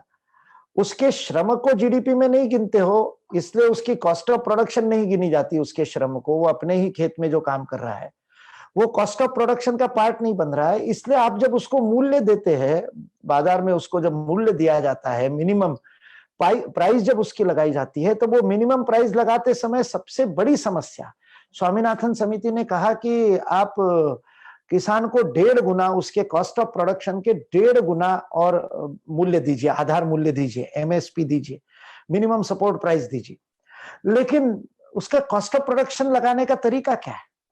आज कॉस्ट ऑफ प्रोडक्शन में उसके जमीन का मूल्य यदि वो किराए से लेता तो उसकी जो एसेट वैल्यू है, उस एसेट वैल्यू पर लगने वाला ब्याज वो कॉस्ट ऑफ प्रोडक्शन में डालोगे तो कितना बड़ा एमएसपी हो जाएगा, फिर महंगाई को नहीं रोक पाओगे। इसलिए ये विकास के क्वांटिफिकेशन के जो मापदंड है, ये बहुत बड़ी समस्या थी और इस समस्या पर बहुत सारा काम करते करते आज जीडीपी बना है। उसमें भी बहुत अच्छी तरह से वो जीडीपी बनाने में भी समझ में नहीं आया, तो उसमें भी 2 मॉडल है, परचेसिंग पैरिटी, पावर पैरिटी पे भी है और दूसरा एक्चुअल पे भी। आप देखिए कंफ्यूजन अभी भी है। तो सुब्रमण्यम स्वामी कहते हैं कि भारत 3रे नंबर का जीडीपी का देश है और चूंकि एक गणना में 3रे नंबर पे है और दूसरी गणना में वो 6ठे नंबर पे है, इसलिए पर कैपिटा इनकम की भी फिर बात की, फिर ग्रॉस नेशनल प्रोडक्शन की भी बात की। ऐसे परिमाण लेकर के और देश चला। और होता क्या है, इन मापदंडों को क्यों महत्व है? क्योंकि उन मापदंडों के आधार पर आगे बढ़ने का हम प्रयत्न करते हैं। जब विकास के वो मापदंड बन जाते हैं तो उन्हीं मापदंडों को बढ़ाने का प्रयत्न करते हैं। तो फिर संबंधों की जगह, इसलिए सुप्रीम कोर्ट, भारत में सुप्रीम कोर्ट ने डिसीजन दिया है कि घर में काम करने वाली महिला को उसके काम का प्रतिफल आर्थिक रूप से देना चाहिए। अरे आप संबंध खत्म करने वाला बात कर रहे हो, कानून बनाने की बात कर रहे हो, संबंध खत्म करने वाली। जो प्रेम से माँ व्यवहार कर रही है उसका क्या मूल्य लगाओगे? मेरी माँ मुझे एक कथा बताती थी बचपन में, कथा नहीं सत्य कथा ही थी, कि एक माँ का विधवा हो गई, पति की मृत्यु हो गई, तो माँ ने घर घर में काम करके, किसी घर में बर्तन मांजती थी, किसी घर में जाकर के वो और रोटी बनाती थी और ऐसे 1-1 रुपया जोड़ जोड़ करके उसने अपने बेटे को पढ़ाया लिखाया और बहुत बड़ा प्रोफेसर बना दिया। प्रोफेसर बनने के बाद लाखों रुपए की उसकी सैलरी हो गई और माँ को अभी शादी नहीं हुई थी, इसलिए माँ साथ में ही रहती थी। ये व्यंग भी बड़ा कटु व्यंग है, सत्य नहीं है बहुत ज्यादा। बहुत सारे घरों में आज भी माँ के साथ ही बच्चे रहते हैं, शादी के बाद भी भारत में आज भी जीवित है परिवार, लेकिन फिर भी ये माँ के साथ रहता था। और इसके मन में विचार आया कि माँ का ऋण मेरे ऊपर है, माँ ने मेरे लिए कितना कष्ट किया। जीडीपी वाला इकोनॉमिक्स का प्रोफेसर होगा तो हर बात को क्वांटिफाई करना है, हर बात को नापना है। तो उसके मन में आया होगा, जब वो क्रेडिट के ऊपर, क्रेडिट और डेबिट के ऊपर चर्चा करता होगा तो उसके मन में आया होगा कि मेरे ऊपर लायबिलिटी क्या क्या है। तो उसने विचार किया कि माँ ने मेरे ऊपर जो खर्चा किया वो मेरी लायबिलिटी है, तो उस ऋण से मेरे को ऋण होना चाहिए। तो उसने माँ को जाकर के पूछा, बचपन से आपने मेरे ऊपर क्या क्या खर्च किया है? कपड़ों में कितना किया, फीस पे कितना किया, ट्यूशन पे कितना किया, जूतों पे कितना किया, खेलने के लिए जाता था तो मेरे लिए आपने क्रिकेट का किट खरीदा था। वो सारा मुझे जो याद है वो तो मैंने लिस्ट बनाई माँ, लेकिन मेरे को उस समय के मोल भाव तो पता नहीं। आप एक बार पूरा बचपन से मेरे ऊपर जो खर्चा किया है, बिल्कुल मैं जब जिस भी प्रसूति गृह में जिस भी डिलीवरी के गायनेकोलॉजिस्ट के पास आप मेरी डिलीवरी हो गई, वहां आप एडमिट रही होगी, वहां के बिल से लेकर सारा एक बार आप गणना कर लीजिए, क्योंकि मैं आपके ऋण से उऋण होना चाहता हूं। तब तो मैं दे नहीं सकता था, तब तो मैं कमाता नहीं था, अब मैं कमाऊं पूत हो गया हूं, अच्छी यूजीसी की मेरे को सैलरी मिलती है, अच्छी 7th पे कमीशन लागू हो गया है, तो अब मैं आपको आपका ऋण से उऋण होने के लिए वापस देना चाहता हूं। माँ ने कुछ नहीं कहा। माँ ने कहा बेटा मैं तो अनपढ़ हूं, कैलकुलेटर नहीं जानती, कंप्यूटेशन नहीं आता है, मैं गणना कर लूंगी तब बता दूंगी। 1-2 दिन में माँ ने कुछ नहीं बताया। एक दिन रात को बच्चा आराम से सोया था, रात को 2 बजे जब गहरी नींद में बच्चा सोया था, तब माँ उसके कमरे में गई, बेडरूम में, हाथ में तांबे का स्वच्छ लोटा था, साफ सुथरा, उसमें पानी भरा हुआ था, अच्छा एक्वागार्ड का साफ सुथरा, बिना बैक्टीरिया का पानी होगा, अल्ट्रावायलेट रेस से साफ किया हुआ। और वो पानी लेकर के माँ गई और माँ ने उस सोते हुए बच्चे के पैर के पास में गद्दे के ऊपर थोड़ा सा पानी डाला। गद्दा गीला हो गया, पैर में गीला लगा, ठंड लगी तो बच्चे ने पैर साथ में थोड़े पास में ले लिए। माँ ने चारों तरफ पानी डाला, बच्चा सिकुड़ता गया, माँ पानी डालती गई, बच्चा सिकुड़ता गया और माँ पानी डालती गई।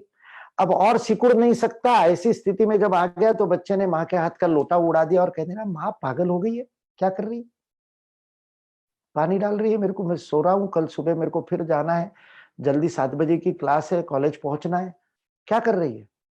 माँ ने कहा बेटा तूने ही तो परसों कहा था मेरे कर्जे से ऋण से उऋण होना चाहता है, ये तो शुद्ध एक्वागार्ड का जल है, न जाने ऐसी कितनी रातें तू बिस्तर गीला करता था और मैं रात भर गीले बिस्तर में सोती थी। तू बीमार होता था, तू सो जाए इसलिए तेरे माथे पर पट्टी करते हुए कितनी रातों को मैं जगती थी। तू तो मेरा कर्जा वापस करना चाहता है। बच्चे को समझ में आया माँ के ऋण से मैं उऋण नहीं हो सकता। बच्चे ने माँ के पैर पकड़ लिए, माँ मुझसे गलती हो गई, मैंने आपको कहा। मेरी माँ ने जब मुझे ये कथा सुनाई थी तब मेरे आंखों में, आपके भी अभी आंखों में आंसू होंगे। मैंने माँ को कहा माँ कितना ऋण है, उसको कैसे क्वांटिफाई करोगे आप, क्या मोल दोगे माँ का, और क्या जीडीपी में उसका योगदान है। और राष्ट्र का विकास का मापदंड ये नहीं है कि कितने घरों में वृद्ध माता पिता की चिंता, और आपको लगता है I am talking emotional, I am not talking economics, I am talking pure economics. आज अमेरिका में 24 खरब डॉलर का खर्चा क्यों है, क्योंकि अमेरिकी बजट का 34%, 34% और सोशल सिक्योरिटी पे खर्च होता है। What is social security.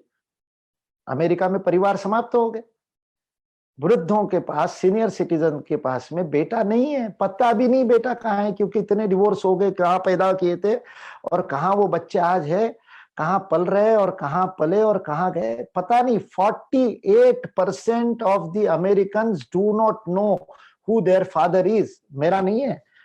और मैसाचुसेट्स में फैमिली इंस्टीट्यूशन चलाने वाले, और जिनको क्लिंटन ने जब राष्ट्रपति थे तब पूरे अमेरिका का सर्वेक्षण का ठेका दिया था, उस डॉक्टर डेविड ब्लैंकेनहॉर्न की रिपोर्ट है। उस रिपोर्ट को उन्होंने पुस्तकाकार दिया और 1998 में छपी। 1998 का पब्लिकेशन है अमेरिका का, और उस पुस्तक का नाम है फादरलेस अमेरिका। डॉक्टर डेविड ब्लैंकेनहॉर्न की रिपोर्ट है।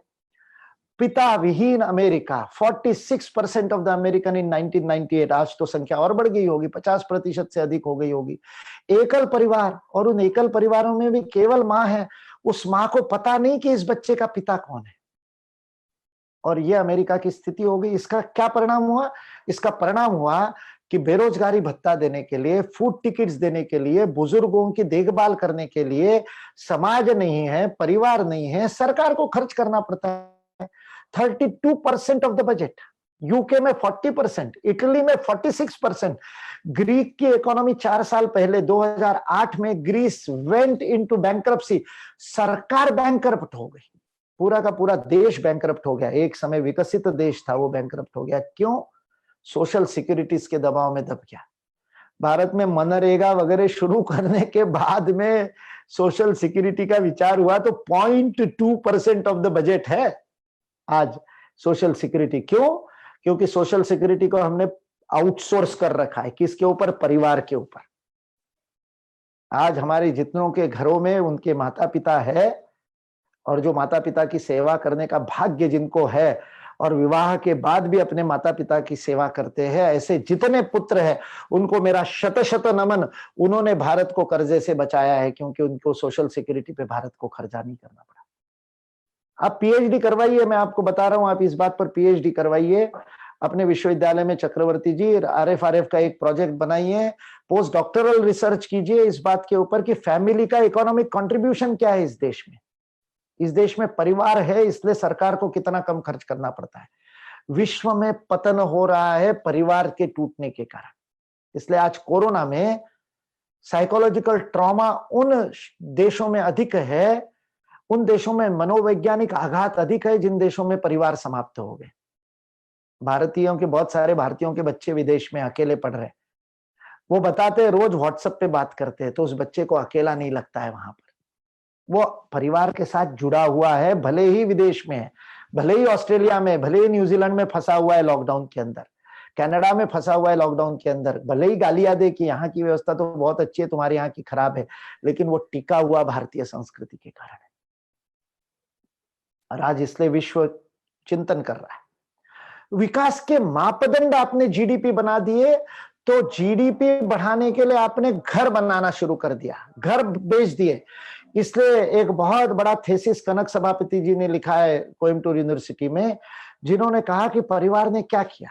तो उनके थेसिस में एक वाक्य है जो मुझे बहुत प्रिय लगता है। वो वाक्य है, वो कहते हैं, अमेरिका का विकास संस्कारों को बेच करके हुआ है। They sold their families to buy development. उन्होंने और विकास को खरीदने के लिए परिवार बेच दिए, संस्कार बेच दिए, संस्कृति बेच दी। इसलिए क्योंकि विकास के मापदंड में परिवार नहीं है, विकास के मापदंड में डाइवोर्स रेट नहीं है। लेकिन अमेरिका में जब ये रिपोर्ट आई डेविड ब्लैंकेनॉन की, तो क्लिंटन परेशान हो गए। उन्होंने कहा डिवोर्स रोकने पड़ेंगे यदि समाज को रोकना है, क्योंकि डेविड ब्लैंकेनॉन ने सिद्ध किया आपकी हिंसा जो है हर सप्ताह, मतलब ये कोविड के कारण एक बहुत बड़ा लाभ अमेरिका को हुआ कि वहां की यूनिवर्सिटी और स्कूल कॉलेज बंद है, नहीं तो हर सप्ताह किसी न किसी एक कॉलेज में जाकर के और स्कूल में जाकर के और बच्चा AK-47 लेकर के अपने साथियों को मार रहा है। Every week this is happening, this is not exceptional now. और क्यों? तो डेविड ब्लैंकेनॉन कहता है क्योंकि पिता विहीन समाज है, पिता नहीं है, परिवार नहीं है, घर नहीं है, बच्चे को साइकोलॉजिकल ट्रॉमा है। ड्रग एडिक्शन क्यों बढ़ा? उड़ता पंजाब दिखाते, उड़ता पंजाब से ज्यादा खतरनाक उड़ता अमेरिका है। क्यों है उड़ता अमेरिका? क्योंकि वहां पर परिवार नहीं है। आपने परिवार को बेच करके बीमारियां खरीद ली। आज इतने 1.5 लाख के लगभग लोग अमेरिका में क्यों मरे? क्योंकि विकास के नाम पर परिवार को बेच दिया आपने, विकास के नाम पर संस्कारों को बेच दिया। मुझे बहुत आश्चर्य लगा जब मैंने ये रिपोर्ट पढ़ी कि 60% अमेरिकी घरों में रसोई नहीं है, किचन नहीं है। हमारे यहाँ परिवार की परिभाषा रसोई से है। संयुक्त परिवार और विभक्त परिवार की परिभाषा ये है, एक से अधिक विवाहित लोग यदि एक रसोई में भोजन पकाते हो तो वो संयुक्त परिवार है। 2 भाई, या जैसे मेरे घर में मेरे माँ पिताजी और मेरा भाई जो विवाहित है, दोनों का एक रसोई है तो वो संयुक्त परिवार है। यदि 2 रसोई हो गई ऊपर नीचे, कुछ दिनों के लिए वो ऊपर नीचे रसोई अलग अलग कर ली थी, तो विभक्त परिवार हो गया। रसोई आपके परिवार की परिभाषा, लीगल परिभाषा बता रहा हूं मैं, विधिक परिभाषा। LLB क्या है? एक ही पढ़ाई मैंने औपचारिक रूप से की है, वो लॉ की है। उस लॉ की परिभाषा बता रहा हूं मैं। इकोनॉमिक्स मैंने लॉ में पढ़ा था, थोड़ा सा उतना ही पढ़ा है, बाकी डिग्री नहीं मेरे पास मास्टर्स की। पढ़ी हुई बात बता रहा हूं, अध्ययन है मेरा, लेकिन मेरे पास डिग्री नहीं है। लॉ की डिग्री भी है, अध्ययन भी है। लीगल डेफिनेशन है रसोई की। अमेरिका में तो 60% घरों में रसोई नहीं है। माइक्रोवेव रखा हुआ है और एक हॉट प्लेट रखा हुआ है, एक केटली रखी हुई है, गर्म पानी करते हैं और बाहर से लाया हुआ पैक्ड फूड गर्म करके खाते हैं। बेचारों को लॉकडाउन में परेशानी हो गई, पकाना नहीं जानते। हम तो खाना भी पकाना जानते हैं और दूसरों को पकाना भी जानते हैं, इसलिए हमने व्हाट्सएप पे, फेसबुक पे पका करके, और सोशल ट्रॉमा हमको साइकोलॉजिकल ट्रॉमा है नहीं। ये हमारी इकोनॉमिक ताकत है, हमारा सोशल कैपिटल है, हमारा परिवार हमारा कैपिटल है।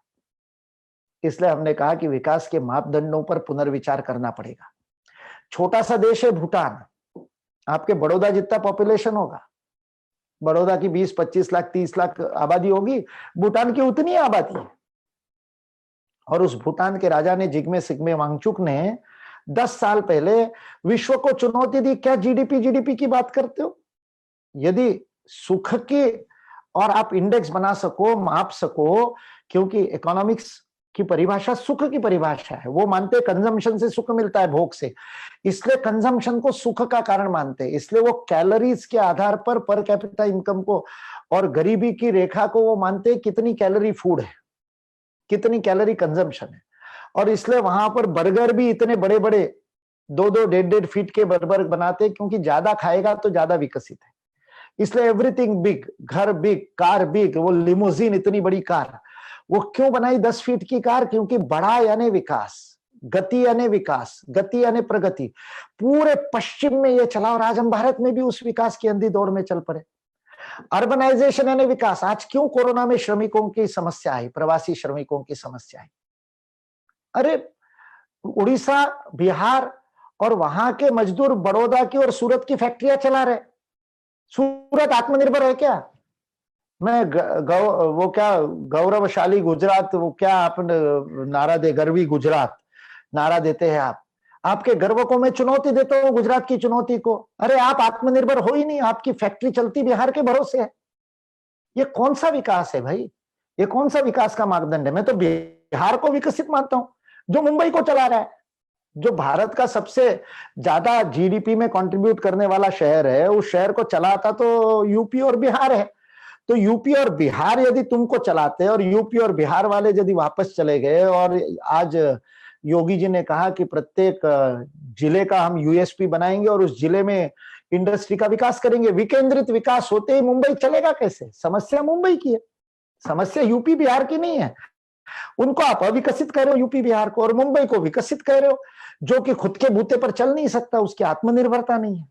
इसलिए आत्मनिर्भर भारत जो मोदी जी ने एक योजना दी कोरोना के चिंतन में से निकाल करके, उस पर विचार करना पड़ेगा। इसलिए विकास के नए प्रतिमान भारत को गढ़ने होंगे और भारत को इस नए विकास के मापदंडों को समाज में, और ये काम मोदी जी नहीं कर सकते, ये काम व्यापारी अंबानी भी नहीं कर सकता। अंबानी 5G लगा सकता है और 5G के लिए गूगल से 7% 33,000 करोड़ का इन्वेस्टमेंट लेकर के कल की हेडलाइन सारी यही थी ना, इन्वेस्टमेंट हेडलाइन बनती है क्योंकि पूंजी को आधार मान लिया, उसको विकास मान लिया। और कर्जा कितना है माल्या के ऊपर? पूंजी 12,000 करोड़ की, कर्जा 9,000 करोड़ का। तो माल्या अमेरिका से तो ठीक ही है, फिर भी बेचारा भगोड़ा बन करके नीरव मोदी और माल्या घूम रहे। अंबानी का भी पास भी कर्जा कितना है? लेकिन आप विकास का मापदंड क्या कहो? विकास का मापदंड मैं लिज्जत पापड़ को मानता हूं, मैं अमूल को मानता हूं, क्योंकि कितने लाख परिवारों की रोजी रोटी चला करके अमूल का बड़ा साम्राज्य खड़ा हुआ। इसलिए जॉर्ज कुरियन को मैं विकास का मापदंड मानता हूं। यह जो सहकार है ये विकास का मापदंड है। लिज्जत पापड़ को, महिला गृहोद्योग को मैं विकास का मापदंड मानता हूं। मुंबई के डब्बे वालों को मैं विकास का मापदंड मानता हूं। लेकिन जीडीपी के स्थान पर जैसे जिग्मे सिग्मे वांगचुक ने चुनौती दी छोटे से देश ने कि हम हैप्पीनेस इंडेक्स की बात करते हैं। आप सुख के लिए, एडम स्मिथ ने कहा सुख के लिए अर्थ है, और यदि वही बात चाणक्य ने भी की कि सुखस्य मूलम अर्थम, अर्थस्य मूलम धर्म, धर्मस्य मूलम राज्यम, ये बात उसने भी की और यही बात एडम स्मिथ ने की, यही इकोनॉमिक्स है। तो जिग्मे सिग्मे वांगचुक ने कहा हैप्पीनेस को गिनो, और इसलिए हैप्पीनेस को नापने के लिए उसने हैप्पीनेस इंडेक्स दिया। और आज 10-12 साल बाद यूएनडीपी में, यूनाइटेड नेशंस का जो डेवलपमेंट प्रोजेक्ट है, उसके ह्यूमन इंडेक्स में हैप्पीनेस इंडेक्स, उसके अंदर ह्यूमन डेवलपमेंट इंडेक्स का पार्ट बन गया। आप जीडीपी को विकास का मापदंड मान रहे हो और दूसरी तरफ ह्यूमन डेवलपमेंट के इंडेक्स अलग रख रहे हो, ये तो नहीं चलेगा ना। इसलिए सबको मिला करके एक समग्र विकास का मापदंड विकसित करना, ये कोरोना ने हमको विवश किया है।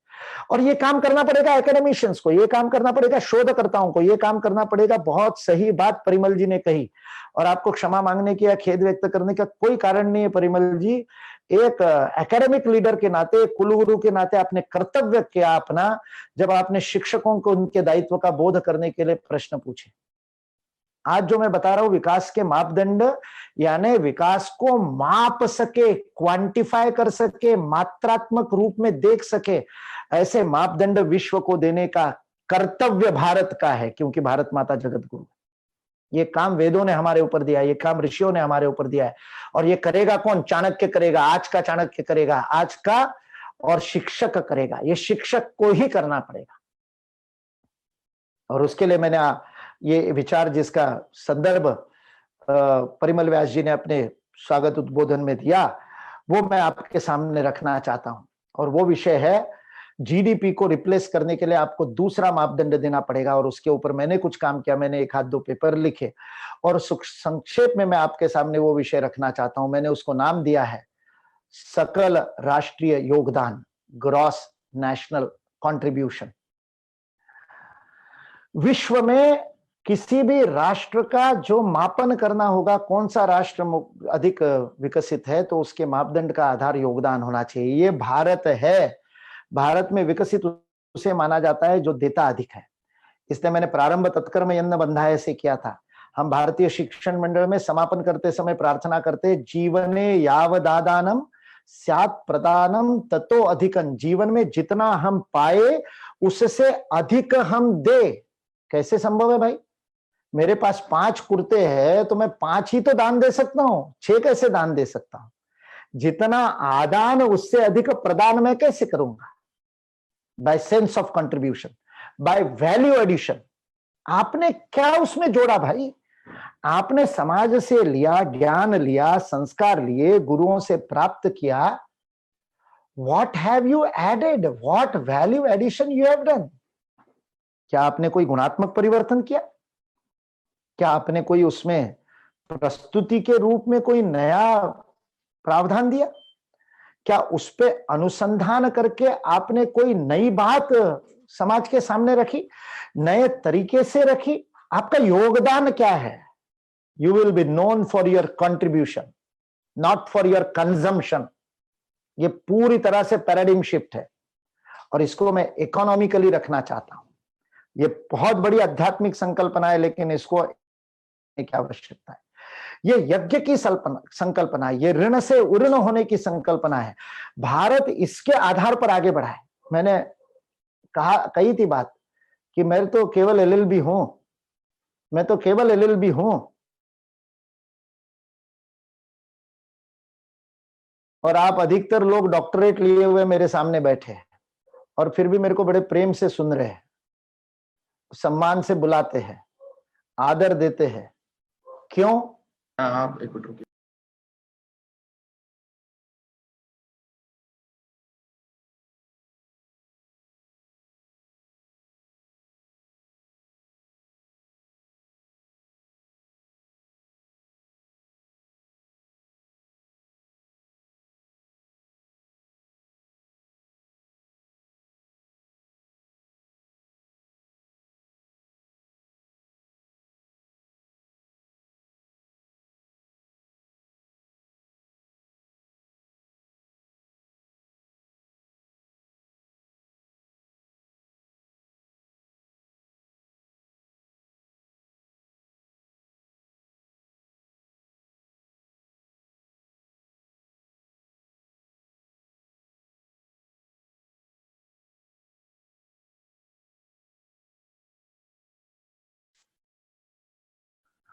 पिछले वाली स्लाइड, टाइटल स्लाइड।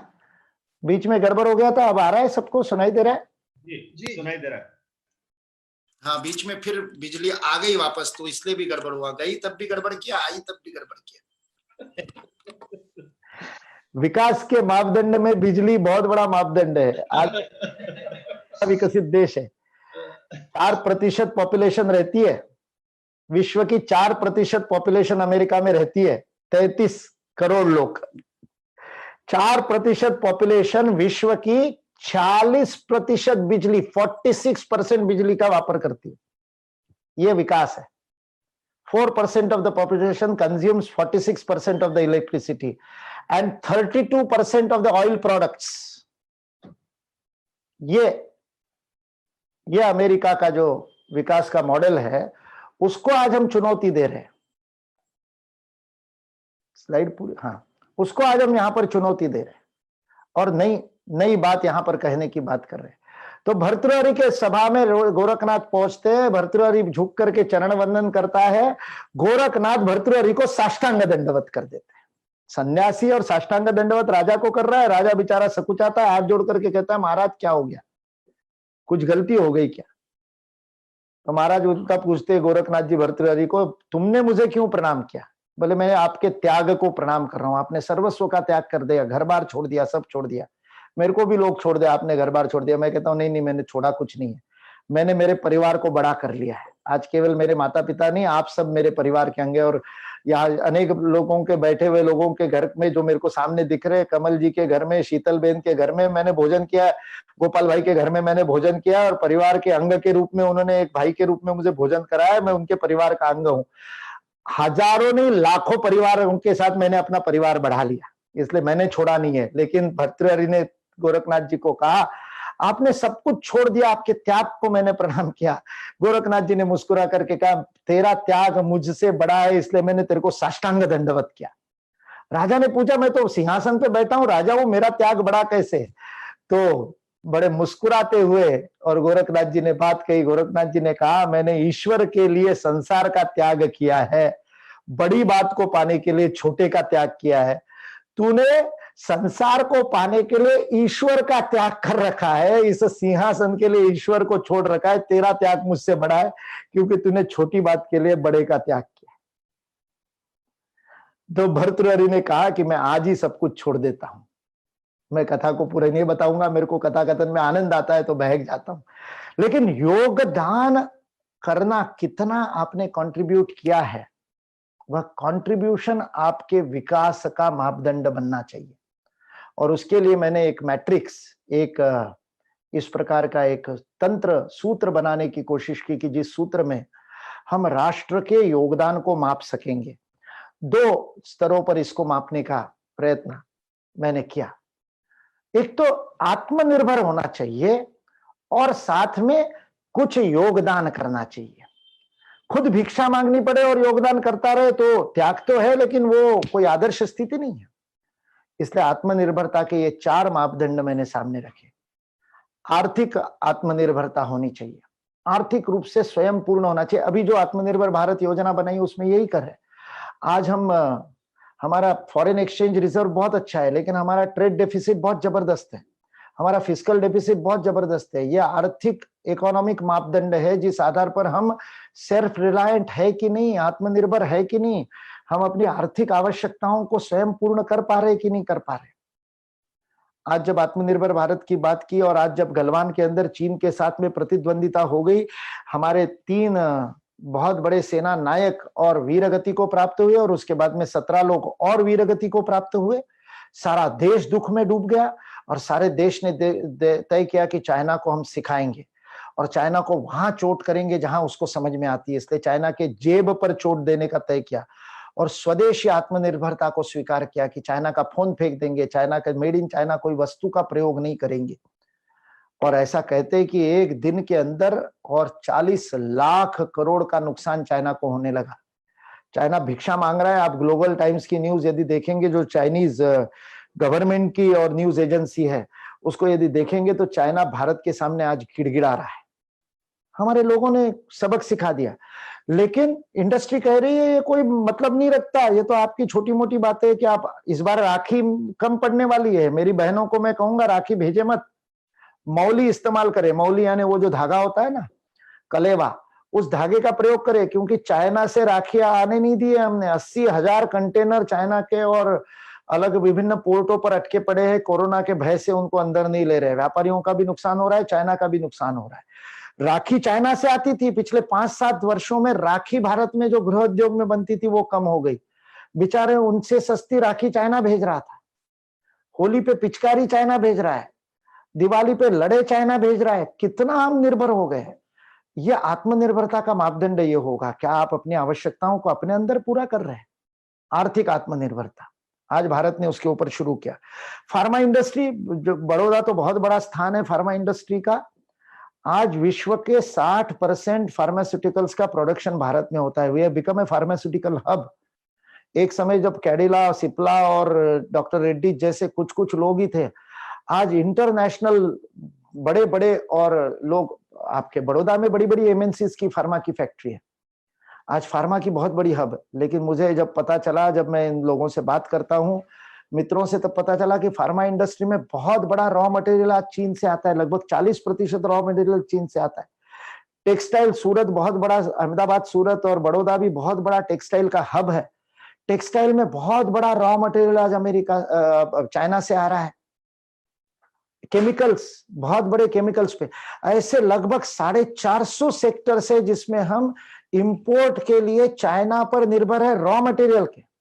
ये बड़े बड़े और बिल्डिंगें हम बना रहे हैं, उसके ऊपर बाहर में जो कांच लगा रहे हैं जिसको टफन्ड ग्लास कहते हैं, जो बहुत ज्यादा विशेष रूप से उसको बलवान बनाया जाता है, उसके ऊपर और केमिकल प्रोसेस के बाद इलेक्ट्रिक प्रोसेस कार्बन रॉड्स के द्वारा की जाती है, उससे वो कांच पक्का होता है और टूटता नहीं। आज भारत में 90% टफन्ड ग्लास, बहुत बड़ी कंपनी मोदी है, मोदी लिफ्ट है, कांच की कंपनी, भारतीय कंपनी है, लेकिन मंगवाती सारा चाइना से है। आपके भुज में जो गांधीधाम में जो बहुत बड़ा जो बंदर है, उस बंदर पे, उस पोर्ट पे सर्वाधिक ग्लास आता है, चाइना से आता है। आज वहां बहुत सारे कंटेनर ग्लास के भी पड़े, क्योंकि उस पे कोरोना होगा, डिसइंफेक्ट किए बिना नहीं ला सकते। अनेक बातों में हम चीन पर निर्भर हो गए। इसलिए गलवान में जब हमारे सैनिकों को मारा, तब मैंने कहा कि वो जो एक कटीली तार लगा हुआ, जो वो रॉड, जिस रॉड से संतोष बाबू को मारा था और जिसके कारण, रक्तस्राव के कारण संतोष बाबू वीर गति को प्राप्त हुए, व्हाट्सएप पे उसकी फोटो चल रही थी। मैंने मेरे मित्रों को जिनके पास ओप्पो का, वीवो का, +1 का और मेड इन चाइना का फोन है, मैंने उनको कहा इस रॉड, जिस रॉड से संतोष बाबू मरे ना, उस रॉड को खरीदने के लिए 1 रॉड का पैसा तो तेरे मोबाइल में से गया था। हमारे वीरों को वीर गति प्राप्त करने के लिए जो शस्त्र प्रयोग कर रहे हैं, कश्मीर में जो मुठभेड़ के अंदर हमारे वीर गति को प्राप्त हुए, वो जो हाथ में जो राइफल थी आतंकवादियों के, वो चीन के पैसे से खरीदी थी। हम हमारी जेब से पैसा दे रहे। यदि वो टफन ग्लास मेड इन चाइना का हमने अपने घर में प्रयोग किया है, तो हम अपने वीरों को मारने के लिए बुलेट हम अपने जेब से दे रहे। जनता को पता चल गया। इसलिए आर्थिक आत्मनिर्भरता हमारा, तब रुपए को, आज रुपया बहुत ताकतवर हो सकता है, लेकिन आज रुपए को ताकतवर कौन नहीं होने दे रहा, क्योंकि हमारा इंपोर्ट और एक्सपोर्ट का जो तंत्र है, उस तंत्र में हमारी बहुत बड़ी लॉबी व्यापारियों की नहीं चाहती कि डॉलर और रुपया, नहीं तो आज डॉलर और रुपया बराबरी में आ जाए। आप वास्तविक मूल्यों पर मूल्यांकन करें तो डॉलर की परचेसिंग पावर और रुपए की परचेसिंग पावर में बहुत ज्यादा फर्क नहीं है। 1970-72 तक 1 रुपए का 1 डॉलर था, और आज हमने उसको 74 तक पहुंचा दिया अपने स्वार्थ के लिए, क्योंकि हमको सैलरी देने में और हमको वहां से इंपोर्ट करने में, डॉलर में वस्तुएं जो एक्सपोर्ट करते हैं उनकी बातें, और ये जो जितने सॉफ्टवेयर कंपनी में सर्विसेज देने वाले उनको लाभ होता है डॉलर महंगा रहने से, वो बनाए रखते हैं। इसलिए मैं उस विषय में नहीं जाऊंगा। आर्थिक निर्भरता, आत्मनिर्भरता। दूसरा विषय जो आज नहीं माना जा रहा, वो ह्यूमन इंडेक्स में माना जाता है, लेकिन आर्थिक विकास में नहीं माना जाता, लेकिन इसके भी सबके कार्बन फुटप्रिंट के सीधे सीधे आर्थिक और अपने को प्रतिफल देने पड़ते हैं, मुआवजा भुगतना पड़ता है। इसलिए वनीकरण हुआ कि नहीं हुआ, आपकी जैव विविधता कितनी है, बायोडाइवर्सिटी कितनी है, आपकी जल की आपूर्ति में आप आत्मनिर्भर है कि नहीं, ऊर्जा के लिए आप आत्मनिर्भर है कि नहीं। सारी दुनिया से ऊर्जा लेकर के अमेरिका चल रहा है भाई। इस जीएनसी के मापदंड में कहां रहेगा वो? वनीकरण की क्या स्थिति है? पिछले साल कितना था, इस साल कितना बढ़ा, उसके लिए क्या प्रयत्न किया फॉरेस्टेशन के लिए? ये सारा विषय प्राकृतिक में आएगा। तीसरा, सोशियो कल्चरल इंपैक्ट, जो मैंने अभी बात की, सोशल सिक्योरिटी की।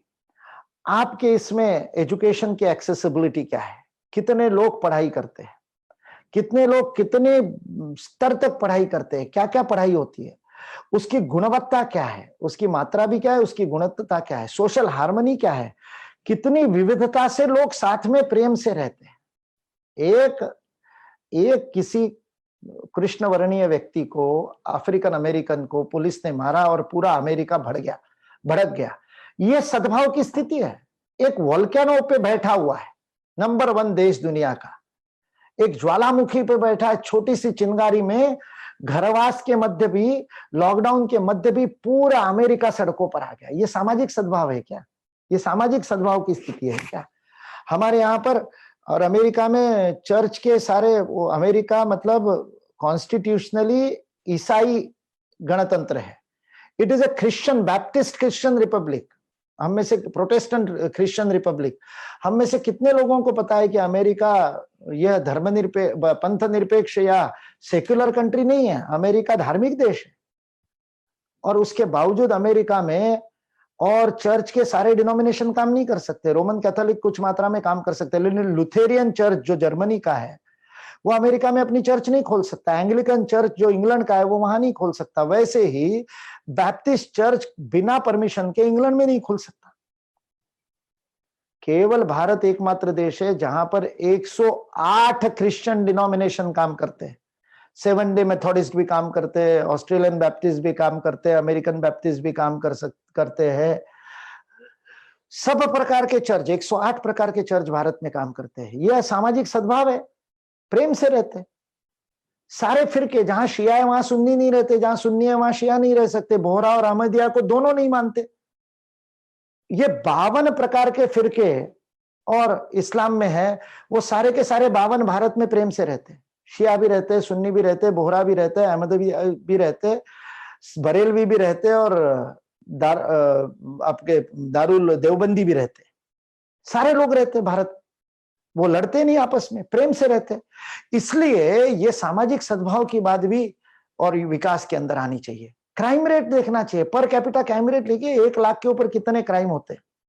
बीच में जब दिल्ली के अंदर वो निर्भया आदि के केसेस हुए, तब वॉशिंगटन पोस्ट ने छापा और उसके देखा देखी भारतीय अखबारों ने छापा कि rape capital of the world Delhi को। अरे हमारे यहाँ तो एक भी हम सहन नहीं करते, ये बात ठीक है, लेकिन भारत का रेप का रेट, मतलब क्षमा करिए, ये बहुत गंदी बात मेरे मुख से निकल रही है, इसके तो कोई मापन ही नहीं होना चाहिए। लेकिन अपराध, महिलाओं के प्रति अपराध भारत में 1 लाख के ऊपर 1.4, 1 लाख पॉपुलेशन में 1.4 अपराध वर्ष भर में महिलाओं के प्रति होते, रेप और मर्डर, उसमें जघन्य अपराध। और बाकी सारे मिला दिए तो 2.5%, 2.7%। अब 2.7 क्राइम पर 1 लाख, परसेंट नहीं, सॉरी, परसेंट तो बहुत ज्यादा हो जाएगा। और ये प्रतिशत अमेरिका का कितना है? 48। यूएस का कितना, यूके का कितना है? 22। ऑस्ट्रेलिया का कितना है? 74 पर 1,74,000। और केवल यही नहीं, चोरी का, डकैती का, हिंसा का, ड्रग एडिक्शन का। और उसके अगेंस्ट आप देखिए, इस मैट्रिक्स में जब इसका सॉफ्टवेयर बनाने जा रहे तो मैंने कहा उसके अगेंस्ट आप पुलिस फोर्स भी डालिए। 1 लाख पे कितनी पुलिस है भारत में? भारत में 1 लाख पे 200 पुलिस नहीं, सारे मतलब मिलिट्री से लेकर होमगार्ड तक सारे गणवेश वाले, ट्रैफिक पुलिस सहित सारे गिन लिए जाए तो जो वर्दीधारी लोग हैं वो भारत में 1 लाख पे 200 है। 198 ही है, 200 भी नहीं, 198 है। और अमेरिका में इनकी संख्या 926 है। 1 लाख में 926 पुलिस है। उसके बावजूद अमेरिका का क्राइम रेट भारत के 200 गुना अधिक है। भारत के क्राइम रेट से कोई भी क्राइम लीजिए। विकसित देश तो विकास के मापदंड में ये नहीं लाना पड़ेगा। सांस्कृतिक कितनी विविधता है, संपन्नता कितनी है, कल्चरल डाइवर्सिटी कितनी है, कितने प्रकार के गणवेश। आप सारे विश्व में जाओगे तो एक ही वो कंठ लंगोट लगा करके सब लोग बैठे रहते हैं। टाई जिसको आप कहते हो, घाट बांधते, नाक पोंछने के लिए रुमाल बांधते थे वो लोग, उसको उन्होंने आभूषण बना दिया नाक पोंछने के रुमाल को। और आप आज गर्व से उसको, बड़ा प्रोफेसर है इसलिए बहुत बड़ा कंठ लंगोट लगाएगा। अरे भारत की विविधता देखिए, कितने प्रकार के उत्तरीय है, कितने प्रकार की विविधता है। महिलाओं की वेशभूषा कश्मीर से लेकर और केरल तक आप चले जाओ, आसाम से लेकर और अरुणाचल प्रदेश की विभिन्न जनजातियों में जाकर के देखो कितने सुंदर सुंदर रंग बिरंगे। अरे गुजरात में, कच्छ में चले जाओ, सौराष्ट्र में चले जाओ, उधर उत्तर गुजरात में चले जाओ और इधर पंचमहल में चले जाओ, अलग अलग प्रकार की कितनी विविधता है। वेशभूषा में, केशभूषा में, खान पान में, कितने प्रकार का खान पान है। कच्छी अलग है, सौराष्ट्र का अलग है, और सौराष्ट्र में भी अमरेली का अलग है और सावरकुंडला का अलग है, 50 किलोमीटर में बदल जाता है। आप इस विविधता को विकसित नहीं मानेंगे। और अंतिम आध्यात्मिक विकास की भी बात करनी पड़ेगी। और आध्यात्मिक विकास में मैं महात्माओं की, योग की और उसकी बात नहीं कर रहा हूं। हैप्पीनेस इंडेक्स अध्यात्म है, कितना व्यक्ति आत्मनिर्भर है, अपने आप में संतुष्ट है, आत्मसंतुष्ट। इसका मापन करना पड़ेगा। उसके मापन के मैट्रिक्स बन सकते हैं। कितने लोगों को साइकोलॉजिस्ट की आवश्यकता पड़ती है, कितने लोग परिवार में रहते हैं, वो सारी बातें आध्यात्मिकता में आएगी। समाज में आएगा, परिवार, कितने परिवार है, कितने बड़े परिवार है, कितने छोटे परिवार है, कितने परिवार साल में एक बार मिलते हैं, इस सबको सामाजिक सांस्कृतिक में लेना पड़ेगा। ये सारे इंडेक्सिंग करनी पड़ेगी। यह काम सोशियोलॉजी के और इकोनॉमिक्स के प्रोफेसर को करना है। और ये सब जो राष्ट्र आंतरिक आत्मनिर्भरता के लिए करता है और धीरे धीरे विकसित होता जाता है, वो बाहर में क्या योगदान देता है, दुनिया को क्या देता है, दुनिया को कितना आर्थिक योगदान देता है। आज अमेरिका ने 24 खरब डॉलर का यदि कर्जा ले रखा है, तो दुनिया के 108 देशों से कर्जा ले रखा है, और उन 108 देशों में भारत भी है। हम साहूकार है, हमने अमेरिका को कर्जा दे रखा है, आर्थिक योगदान है, लेकिन हम अविकसित है, और जिसने कर्जा ले रखा वो विकसित है। और छोटा मोटा कर्जा नहीं है, हमारा कर्जा अमेरिका को दिया हुआ वो लगभग 80,000 करोड़ का कर्जा है। वो ट्रिलियन में, बिलियंस में, 800 बिलियन डॉलर्स का कर्जा है। इतना कर्जा हमने अमेरिका को दे रखा है, और उसके बावजूद हम अपने आप को अविकसित कहते हैं। और जो कर्जा, दुनिया भर का कर्जा लेकर के, नोट छाप छाप करके, आप foreign exchange, Brazil, south Africa, Russia और भारत, इन 4 में से मैंने ब्रिक्स में से सी निकाल दिया। अब तो सी को कहीं गिनना ही नहीं चाहिए, तो BRIS रख दिया। इस BRIS के 4 देशों में से एक देश तय कर दे कि मेरा जो फॉरेन एक्सचेंज रिजर्व है, जो आज भारत का 500 बिलियन डॉलर्स के ऊपर चला गया है, वह हम डॉलर में नहीं रखेंगे। IMF की अलग से उसके लिए उन्होंने एक करेंसी केवल फॉरेन एक्सचेंज के लिए बनाई रखी है, उसको स्पेशल कुछ सर्टिफिकेट कहते हैं, उसमें रखेंगे। और बाकी येन में रखेंगे, हमारे मित्र राष्ट्रों में रखेंगे, डॉलर में नहीं रखेंगे, पाउंड में रखेंगे, यूरोपियन में रखेंगे, ऑस्ट्रेलियन डॉलर में रखेंगे, इंडोनेशिया के रुपया में रखेंगे, दिनार में रखेंगे। डाइवर्सिफाई करेंगे आर्थिक योगदान।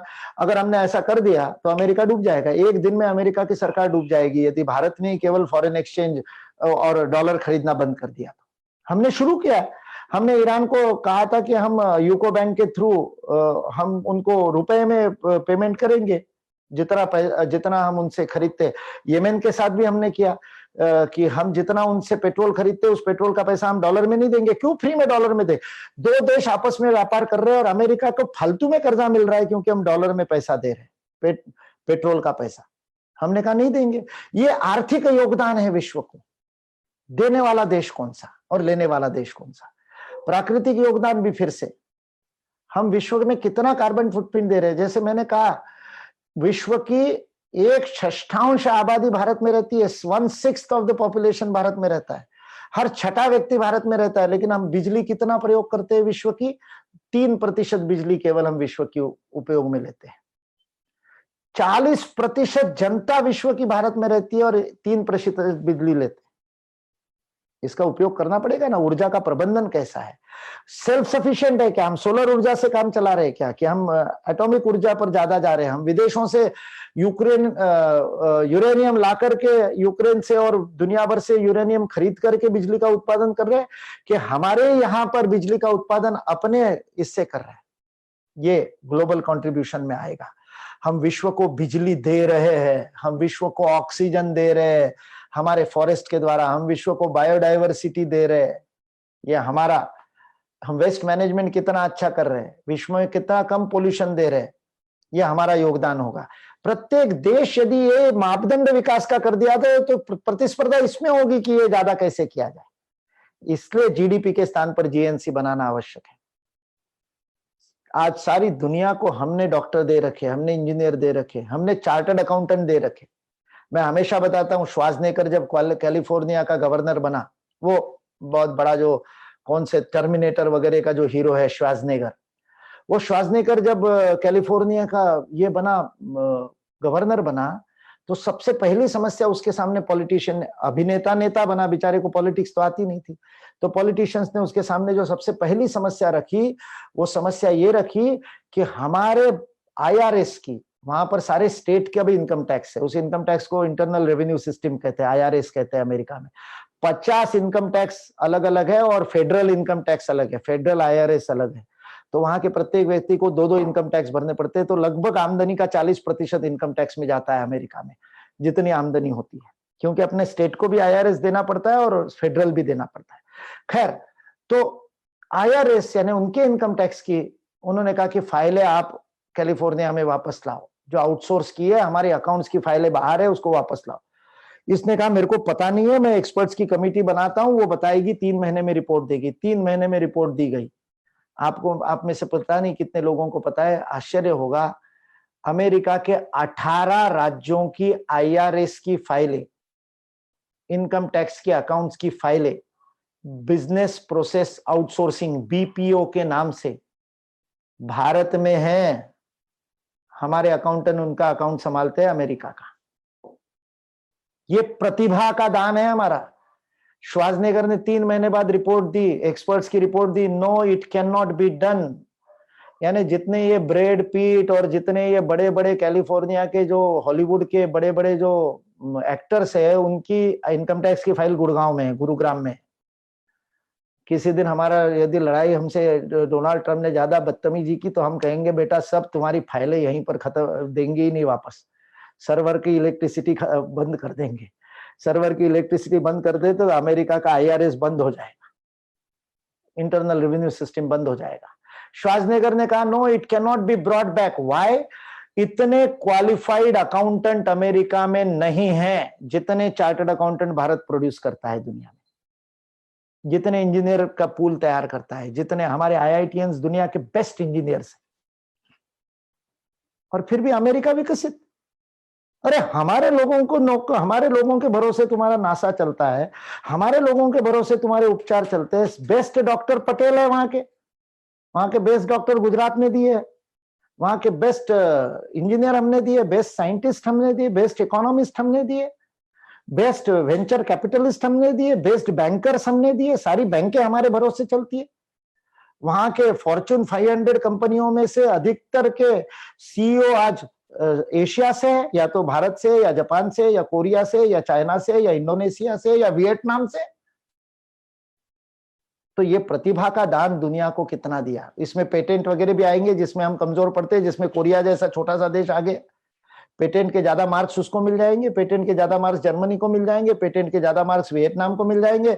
इसलिए महाराजा सयाजीराव यूनिवर्सिटी को GNC में यदि कंट्रीब्यूशन करना है तो हमारे पेटेंट रजिस्ट्रेशन की संख्या हमको बढ़ानी पड़ेगी। ज्ञानदान में वो पेटेंट क्वांटिफिकेशन होगा ना, इसलिए प्रतिभा का कंट्रीब्यूशन। इंटरनेशनल रिलेशंस कैसे है? अंतरराष्ट्रीय योग दिवस के लिए जब प्रस्ताव रखा गया तो 171 देशों ने तो साइन किया उसके ऊपर, यह प्रस्ताव होना चाहिए करके। अभी पिछले सप्ताह 2 सप्ताह पहले भारत को सुरक्षा परिषद का अस्थायी सदस्य बनाया गया, चुनाव हुए उसके, केवल 8 देशों को छोड़ दिया जाए तो सबने भारत को और मत दिया। पाकिस्तान की असेंबली में यह विषय उठा कि भारत अस्थायी सदस्य बना, यह बात नहीं है। बात तो यह है कि 198 में से 190 देश उसको वोट कैसे देते हैं। पाकिस्तान की डिप्लोमेसी कहां गई, वो बेचारे परेशान है। तुर्की तटस्थ रहा, एर्डोगन इमरान खान का मित्र बनता है, और साथ में मलेशिया और तुर्की और पाकिस्तान ने भारत के विरुद्ध अलायंस बनाया, प्रयत्न किया कि भारत नहीं पहुंचे, उसके बावजूद भारत पहुंच गया। क्यों? क्योंकि अंतरराष्ट्रीय संबंधों में हम अद्भुत हमने काम किया है आज पूरे विश्व में हमारे। इसलिए गलवान में पाकिस्तान के चाइना के साथ कोई खड़ा नहीं हुआ, लेकिन भारत के साथ इजराइल खड़ा हुआ। चाइना को उन्होंने धमकी दी, यदि भारत पर आक्रमण होता है तो हमारे ऊपर आक्रमण है। जापान ने कहा, अमेरिका ने कहा, यूके ने कहा, बड़े बड़े देशों ने ये बात कही। ये अंतरराष्ट्रीय संबंध है, विकास में इसको नहीं नापना चाहिए। किसके साथ आपके कैसे संबंध है, डरा धमका करके। हाइड्रोक्लोरोक्विनाइन आपको चाहिए तो डोनाल्ड ट्रम्प को भारत को डराना पड़ता है, ये संबंध है क्या भाई? हमने तो पाकिस्तान को भी क्विनाइन दी। इसलिए अगला बिंदु है मानवीय सहायता। मानवीय सहायता के बारे में हम भेदभाव नहीं करते। नेपाल में भूकंप हुआ तो गए, उस वैसे ही इस्लामाबाद के ऊपर पेशावर में फ्लड आए तो वहां भी भारत ने सहायता भेजी। मानवीय सहायता में कौन सा देश सबसे आगे है? जापान और भारत हमेशा सबसे आगे रहते हैं, उसको मिलने चाहिए। और छठा बिंदु जो है, दिखाई नहीं दे रहा मेरे को, सांस्कृतिक और आध्यात्मिक रूप से हमारा योगदान क्या है। अंतर्राष्ट्रीय योग दिवस, आज भारत ने दुनिया को योग दिया है। अमेरिका ने क्या दिया? यूके ने क्या दिया? आपने लूटा है, आपने दिया कुछ नहीं। जापान ने दिया, टीक्यूएम दिया, टोटल क्वालिटी मैनेजमेंट दिया। नेक्स्ट स्लाइड है जिसमें दोनों एक साथ है। ये 6 बाह्य और 4 आंतरिक, अच्छा वो निकाल दे, कोई बात। 4 आंतरिक और 6 बाह्य, ये मिलकर के पूरा जीएनसी का मैट्रिक्स बनता है। ये विकास का एक नया मापदंड आपके सामने रखने की मैंने प्रयत्न किया। ये यही हो ऐसा मैं नहीं कह रहा हूं। इस पर रिसर्च करने की आवश्यकता है, इस पर काम करने की आवश्यकता है। कुछ नया बना दीजिए हैप्पीनेस इंडेक्स जैसा, लेकिन विश्व को विकास मापने के लिए एक नई दृष्टि देना कोरोना के लिए आवश्यक है। हेल्थ इंडेक्स उसमें डालना पड़ेगा, सांस्कृतिक आध्यात्मिक में हेल्थ इंडेक्स डालना पड़ेगा। क्या हेल्थ इंडेक्स है किस देश का, और उस आधार पर इसको परिपूर्ण करके मापने का दृष्टिकोण बदलेंगे, तब विकास के लिए जो होड़ लगी है वो बदलेगी। तब प्रकृति का विनाश करने की तरफ होड़ नहीं होगी, तब बायोलॉजिकल वेपन बनाने की ओर होड़ नहीं होगी। क्योंकि युद्ध होगा तो आपका इंडेक्स कम होगा, आपका विकास कम माना जाएगा। आज युद्ध होने से विकास बढ़ता है क्योंकि जीडीपी बढ़ता है, आपको शस्त्र खरीदने पड़ते हैं, आपको शस्त्र बेचने पड़ते हैं, आपका जीडीपी बढ़ता है, इसलिए युद्ध हो रहा है। जिस दिन युद्ध ना करने के लिए अंक मिलेंगे, आज आप नैक के अंदर जो पैरामीटर दिए हैं, चक्रवर्ती के आईक्यूएससी के चेयरमैन हैं, नैक के 126 पैरामीटर एमएसयू में लाने का प्रयास करते हैं कि नहीं? पैरामीटर बदल जाएंगे तो आपका बर्ताव बदल जाएगा।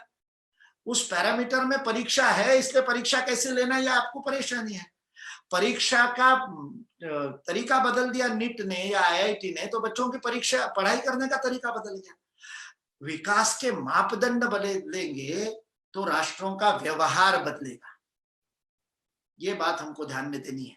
इसलिए कोरोना ने हमारे सामने ये चुनौती खड़ी की है कि विकास किसको कहेंगे और विनाश किसको कहेंगे। फिर से परिभाषित विश्व को करना पड़ेगा और उसका मार्गदर्शन भारत को करना पड़ेगा। भारत जब मार्गदर्शक बनेगा तो उसके लिए चाणक्य खड़े होने पड़ेंगे, और महाराजा सयाजीराव गायकवाड़ के नाम लगाने वाले विश्वविद्यालय में से चाणक्य खड़े नहीं होंगे तो कहां से खड़े होंगे? जहां जो योगी अरविंद की तपोभूमि है, जो बाबा साहेब आम्बेडकर की तपोभूमि है, उस विश्वविद्यालय से अपेक्षा नहीं करेंगे तो किस विश्वविद्यालय से अपेक्षा होगी? आज विश्व की मांग है, आज मानवता की चुनौती है। हम ओरिजिनल थिंकर्स पैदा करने वाला विश्वविद्यालय बनने चाहिए और मौलिक चिंतन करके विश्व को 3-4 जीएनसी एक ही नहीं, आप नया बना दीजिए, उसके ऊपर विचार कीजिए, लेकिन विश्व को उसकी दृष्टि परिवर्तन करने वाला, भारतीय सांस्कृतिक अवदान और ऐतिहासिक अपने अनुभूति के आधार पर विश्व के विकास का मापदंड करने वाला और मैट्रिक्स देने का दायित्व हमारे ऊपर है। इसी प्रार्थना के साथ अपनी वाणी को विराम देता हूं। जय हिंद, जय भारत।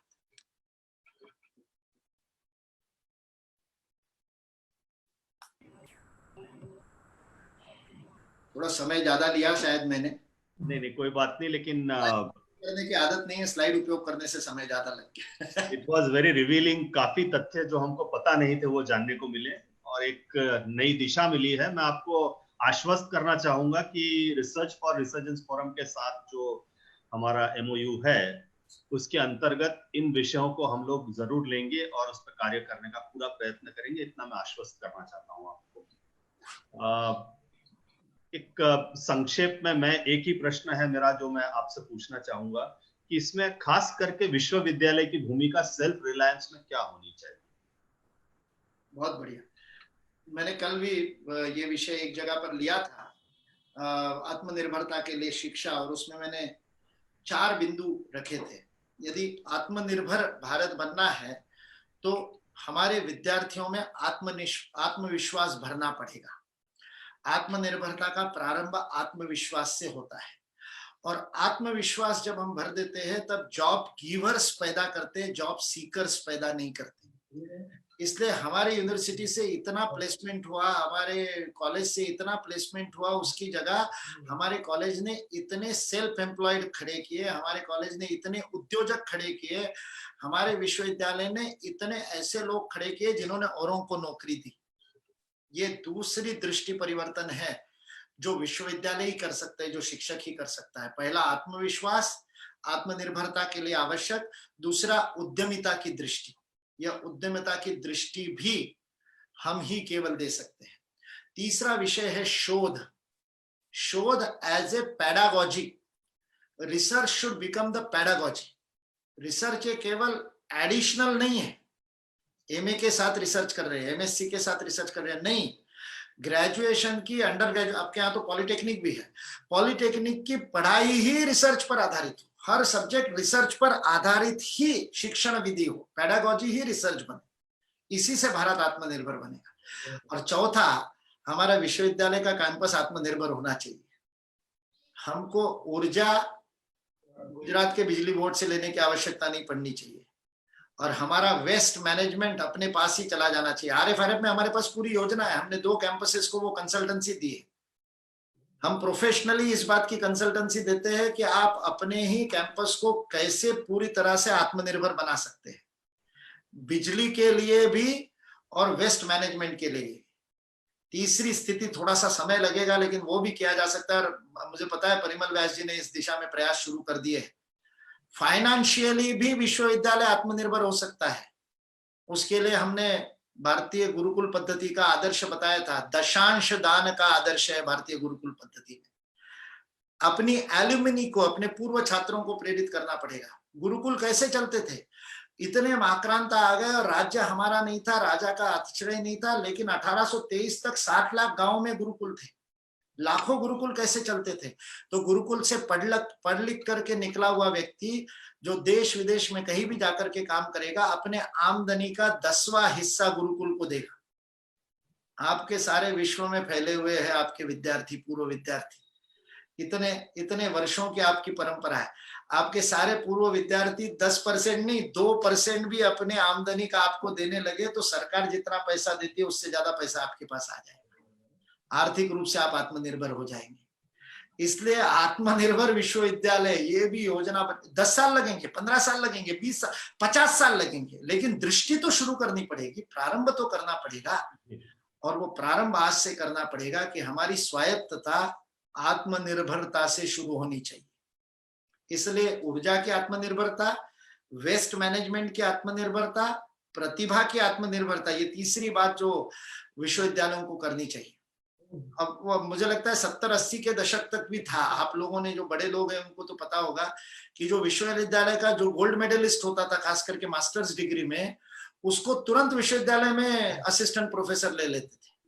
अब यूजीसी ने वो PhD की कंपल्शन कर दी, और यूजीसी ने, हमारा बेस्ट ब्रेन टीचिंग में कैसे आएगा? आज हमारे गोल्ड मेडलिस्ट टीचिंग में नहीं आ रहे। आज हमारे गोल्ड मेडलिस्ट एडमिनिस्ट्रेशन में, IAS ऑफिसर बनने के लिए जाते हैं, इंडस्ट्री में जाते हैं, MNC में जाते हैं, विदेशों में जाते हैं। हमारे विश्वविद्यालय में कितना हमारा बेस्ट ब्रेन टीचर बन रहा है। मदन मोहन मालवीय जी एक गोल्ड मेडलिस्ट से खुद जाकर के बातचीत करते थे इस बात के लिए। आपके यहाँ भी परंपरा है, मैं 3 बार आ चुका हूँ उसमें। वी आर प्राउड करके आप कॉन्वोकेशन के एक दिन पहले सारे गोल्ड मेडलिस्ट को बुलाते हैं, उनके माता पिता को बुलाते हैं। मैंने, योगेश सिंह जी थे तब भी, तब राजमाता जी थी, मृणालिनी ताई, उनके सामने मैंने आह्वान किया था उन गोल्ड मेडलिस्ट को कि आपके लिए सबसे बड़ा गर्व का विषय ये नहीं होगा कि आप विदेश में गए तो MSU का नाम रोशन किया। मैंने कहा MSU के लिए भी और आपके लिए भी सबसे बड़ा गर्व का विषय होगा यदि आप इसी विद्यालय में, जिस विश्वविद्यालय में मैं पढ़ा, वहीं पर मैं शिक्षक बना और वहीं पर एक दिन मैं कुलगुरु बना। तो ये गर्व का विषय होना चाहिए। तो सेल्फ सफिशिएंसी तो प्रतिभा के स्तर पर भी हमारी सेल्फ रिलायंस हमारा बनना चाहिए। ये हमारा कंट्रीब्यूशन शिक्षक के रूप में और विश्वविद्यालय के रूप में हो सकता है। जी, मैं आपको ये बताना चाहूंगा कि अब तक हमने करीब 725 किलोवाट सोलर पैनल्स के लगाए हैं अभी तक, और वो कार्य जारी है, मतलब हो जाएगा। हमारा टोटल कंजम्पशन करीब 2 मेगावाट के आसपास होता है, लेकिन हम लोग आगे बढ़ रहे हैं उस दिशा में। बहुत कॉस्टली होता है ये विषय, क्योंकि करीब करीब 40,000 रुपए पर किलोवाट पे पड़ता है। सर उसमें भी अपने को रिसर्च करना पड़ेगा। मैं इसीलिए कह रहा हूँ RFRF के साथ अपन इस विषय पर बैठेंगे। मैं ज्यादा डिटेल में नहीं जा रहा हूँ। फोटोवोल्टेक सेल्स के ऊपर आधारित सोलर पैनलिंग होने के कारण दिक्कत हो रही है। जब हम प्राकृतिक जाएंगे, प्रकृति फोटोसिंथेसिस करती है, फोटोवोल्टेक नहीं करती। टेक्निकली बहुत बड़ा फर्क है, लेकिन फोटोसिंथेसिस के द्वारा हम ऊर्जा का में सेल्फ सफिशिएंट हो सकते हैं। RFRF उस पर रिसर्च कर रहा है। ठीक ठीक ठीक ठीक ठीक। तो एकदम सस्ता हो जाएगा। जी जी। इसमें केवल खर्चे की बात नहीं, इन्वेस्टमेंट की। ये जो सोलर पैनल अपन लगा रहे हैं ये इको फ्रेंडली भी नहीं है। कल ये वेस्ट बनने वाले हैं और ये बहुत खतरनाक, ये सिलिकॉन वेस्ट बहुत खतरनाक वेस्ट है।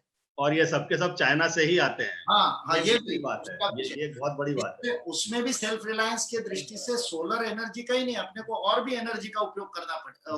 बहुत सारी उसमें ऑप्शंस है जिसका उपयोग हमको करना पड़ेगा। बायो एनर्जी का उपयोग करना पड़ेगा, फोटोसिंथेटिक सोलर एनर्जी का उपयोग करना पड़ेगा। ऐसे बहुत सारे ऑप्शंस उसमें हैं जिसमें हम जा सकते हैं और कम खर्चे में सेल्फ सफिशिएंट, सेल्फ रिलायंट हो सकते हैं। और वेस्ट मैनेजमेंट भी हो जाएगा साथ साथ, दोनों काम हो जाएंगे। उसी से एनर्जी बनेगी, बायोमास से एनर्जी बनेगी, आपका वेस्ट भी बाहर नहीं जाएगा और उसी की एनर्जी से आपका विश्वविद्यालय भी चलेगा। जी जी। तो मुकुल जी आपका बहुत बहुत धन्यवाद, आभार आपका। मैं समाप्त करूं इसे और कमल जी से आग्रह करूं आभार विधि का। उससे पहले मैं एक ही स्लोगन से इसको समाप्त करना चाहूंगा जो आपके व्याख्यान से ही लिया गया है। Don't ask what the nation can do for you, ask what you can do for the nation। मेरे ख्याल से ये बॉटम लाइन के साथ मैं I'll put it over to कमल जी। नमस्कार मुकुल जी। आज का वैसे तो जितने भी आपके वक्तव्य है, बौद्धिक है, मैं सुनता रहता हूँ। हम साथ में बैठ के घर में सुनते हैं। सही मायने में क्या होता है कि एक नई दिशा हर बार शिक्षा के कार्य में हमें मिल जाती है, एक नई ऊर्जा मिल जाती है। आज भी विकास का मापदंड क्या जीडीपी है? तो जीडीपी नहीं है। विकास का मापदंड अगर लेना है तो दो चीजें बहुत जरूरी है, एक आंतरिक आत्मनिर्भरता और बाह्य योगदान हमारा क्या है, और उनके 10 बिंदु।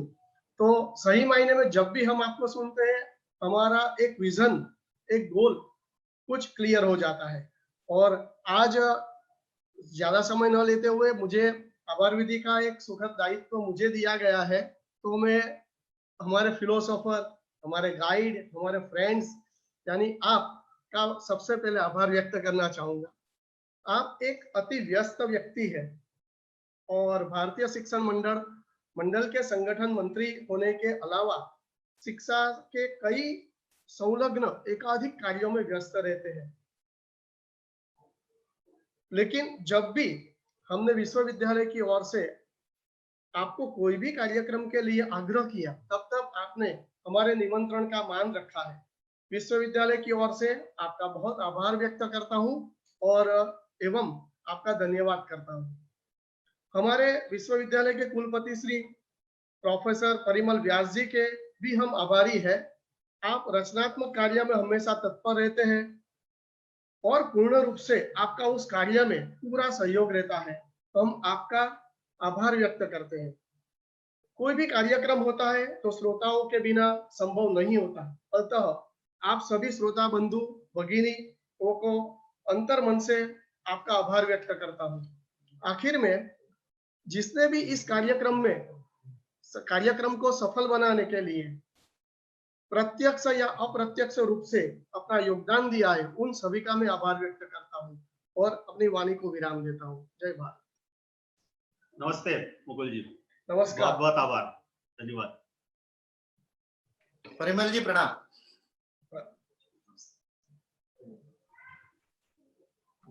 बंद कर।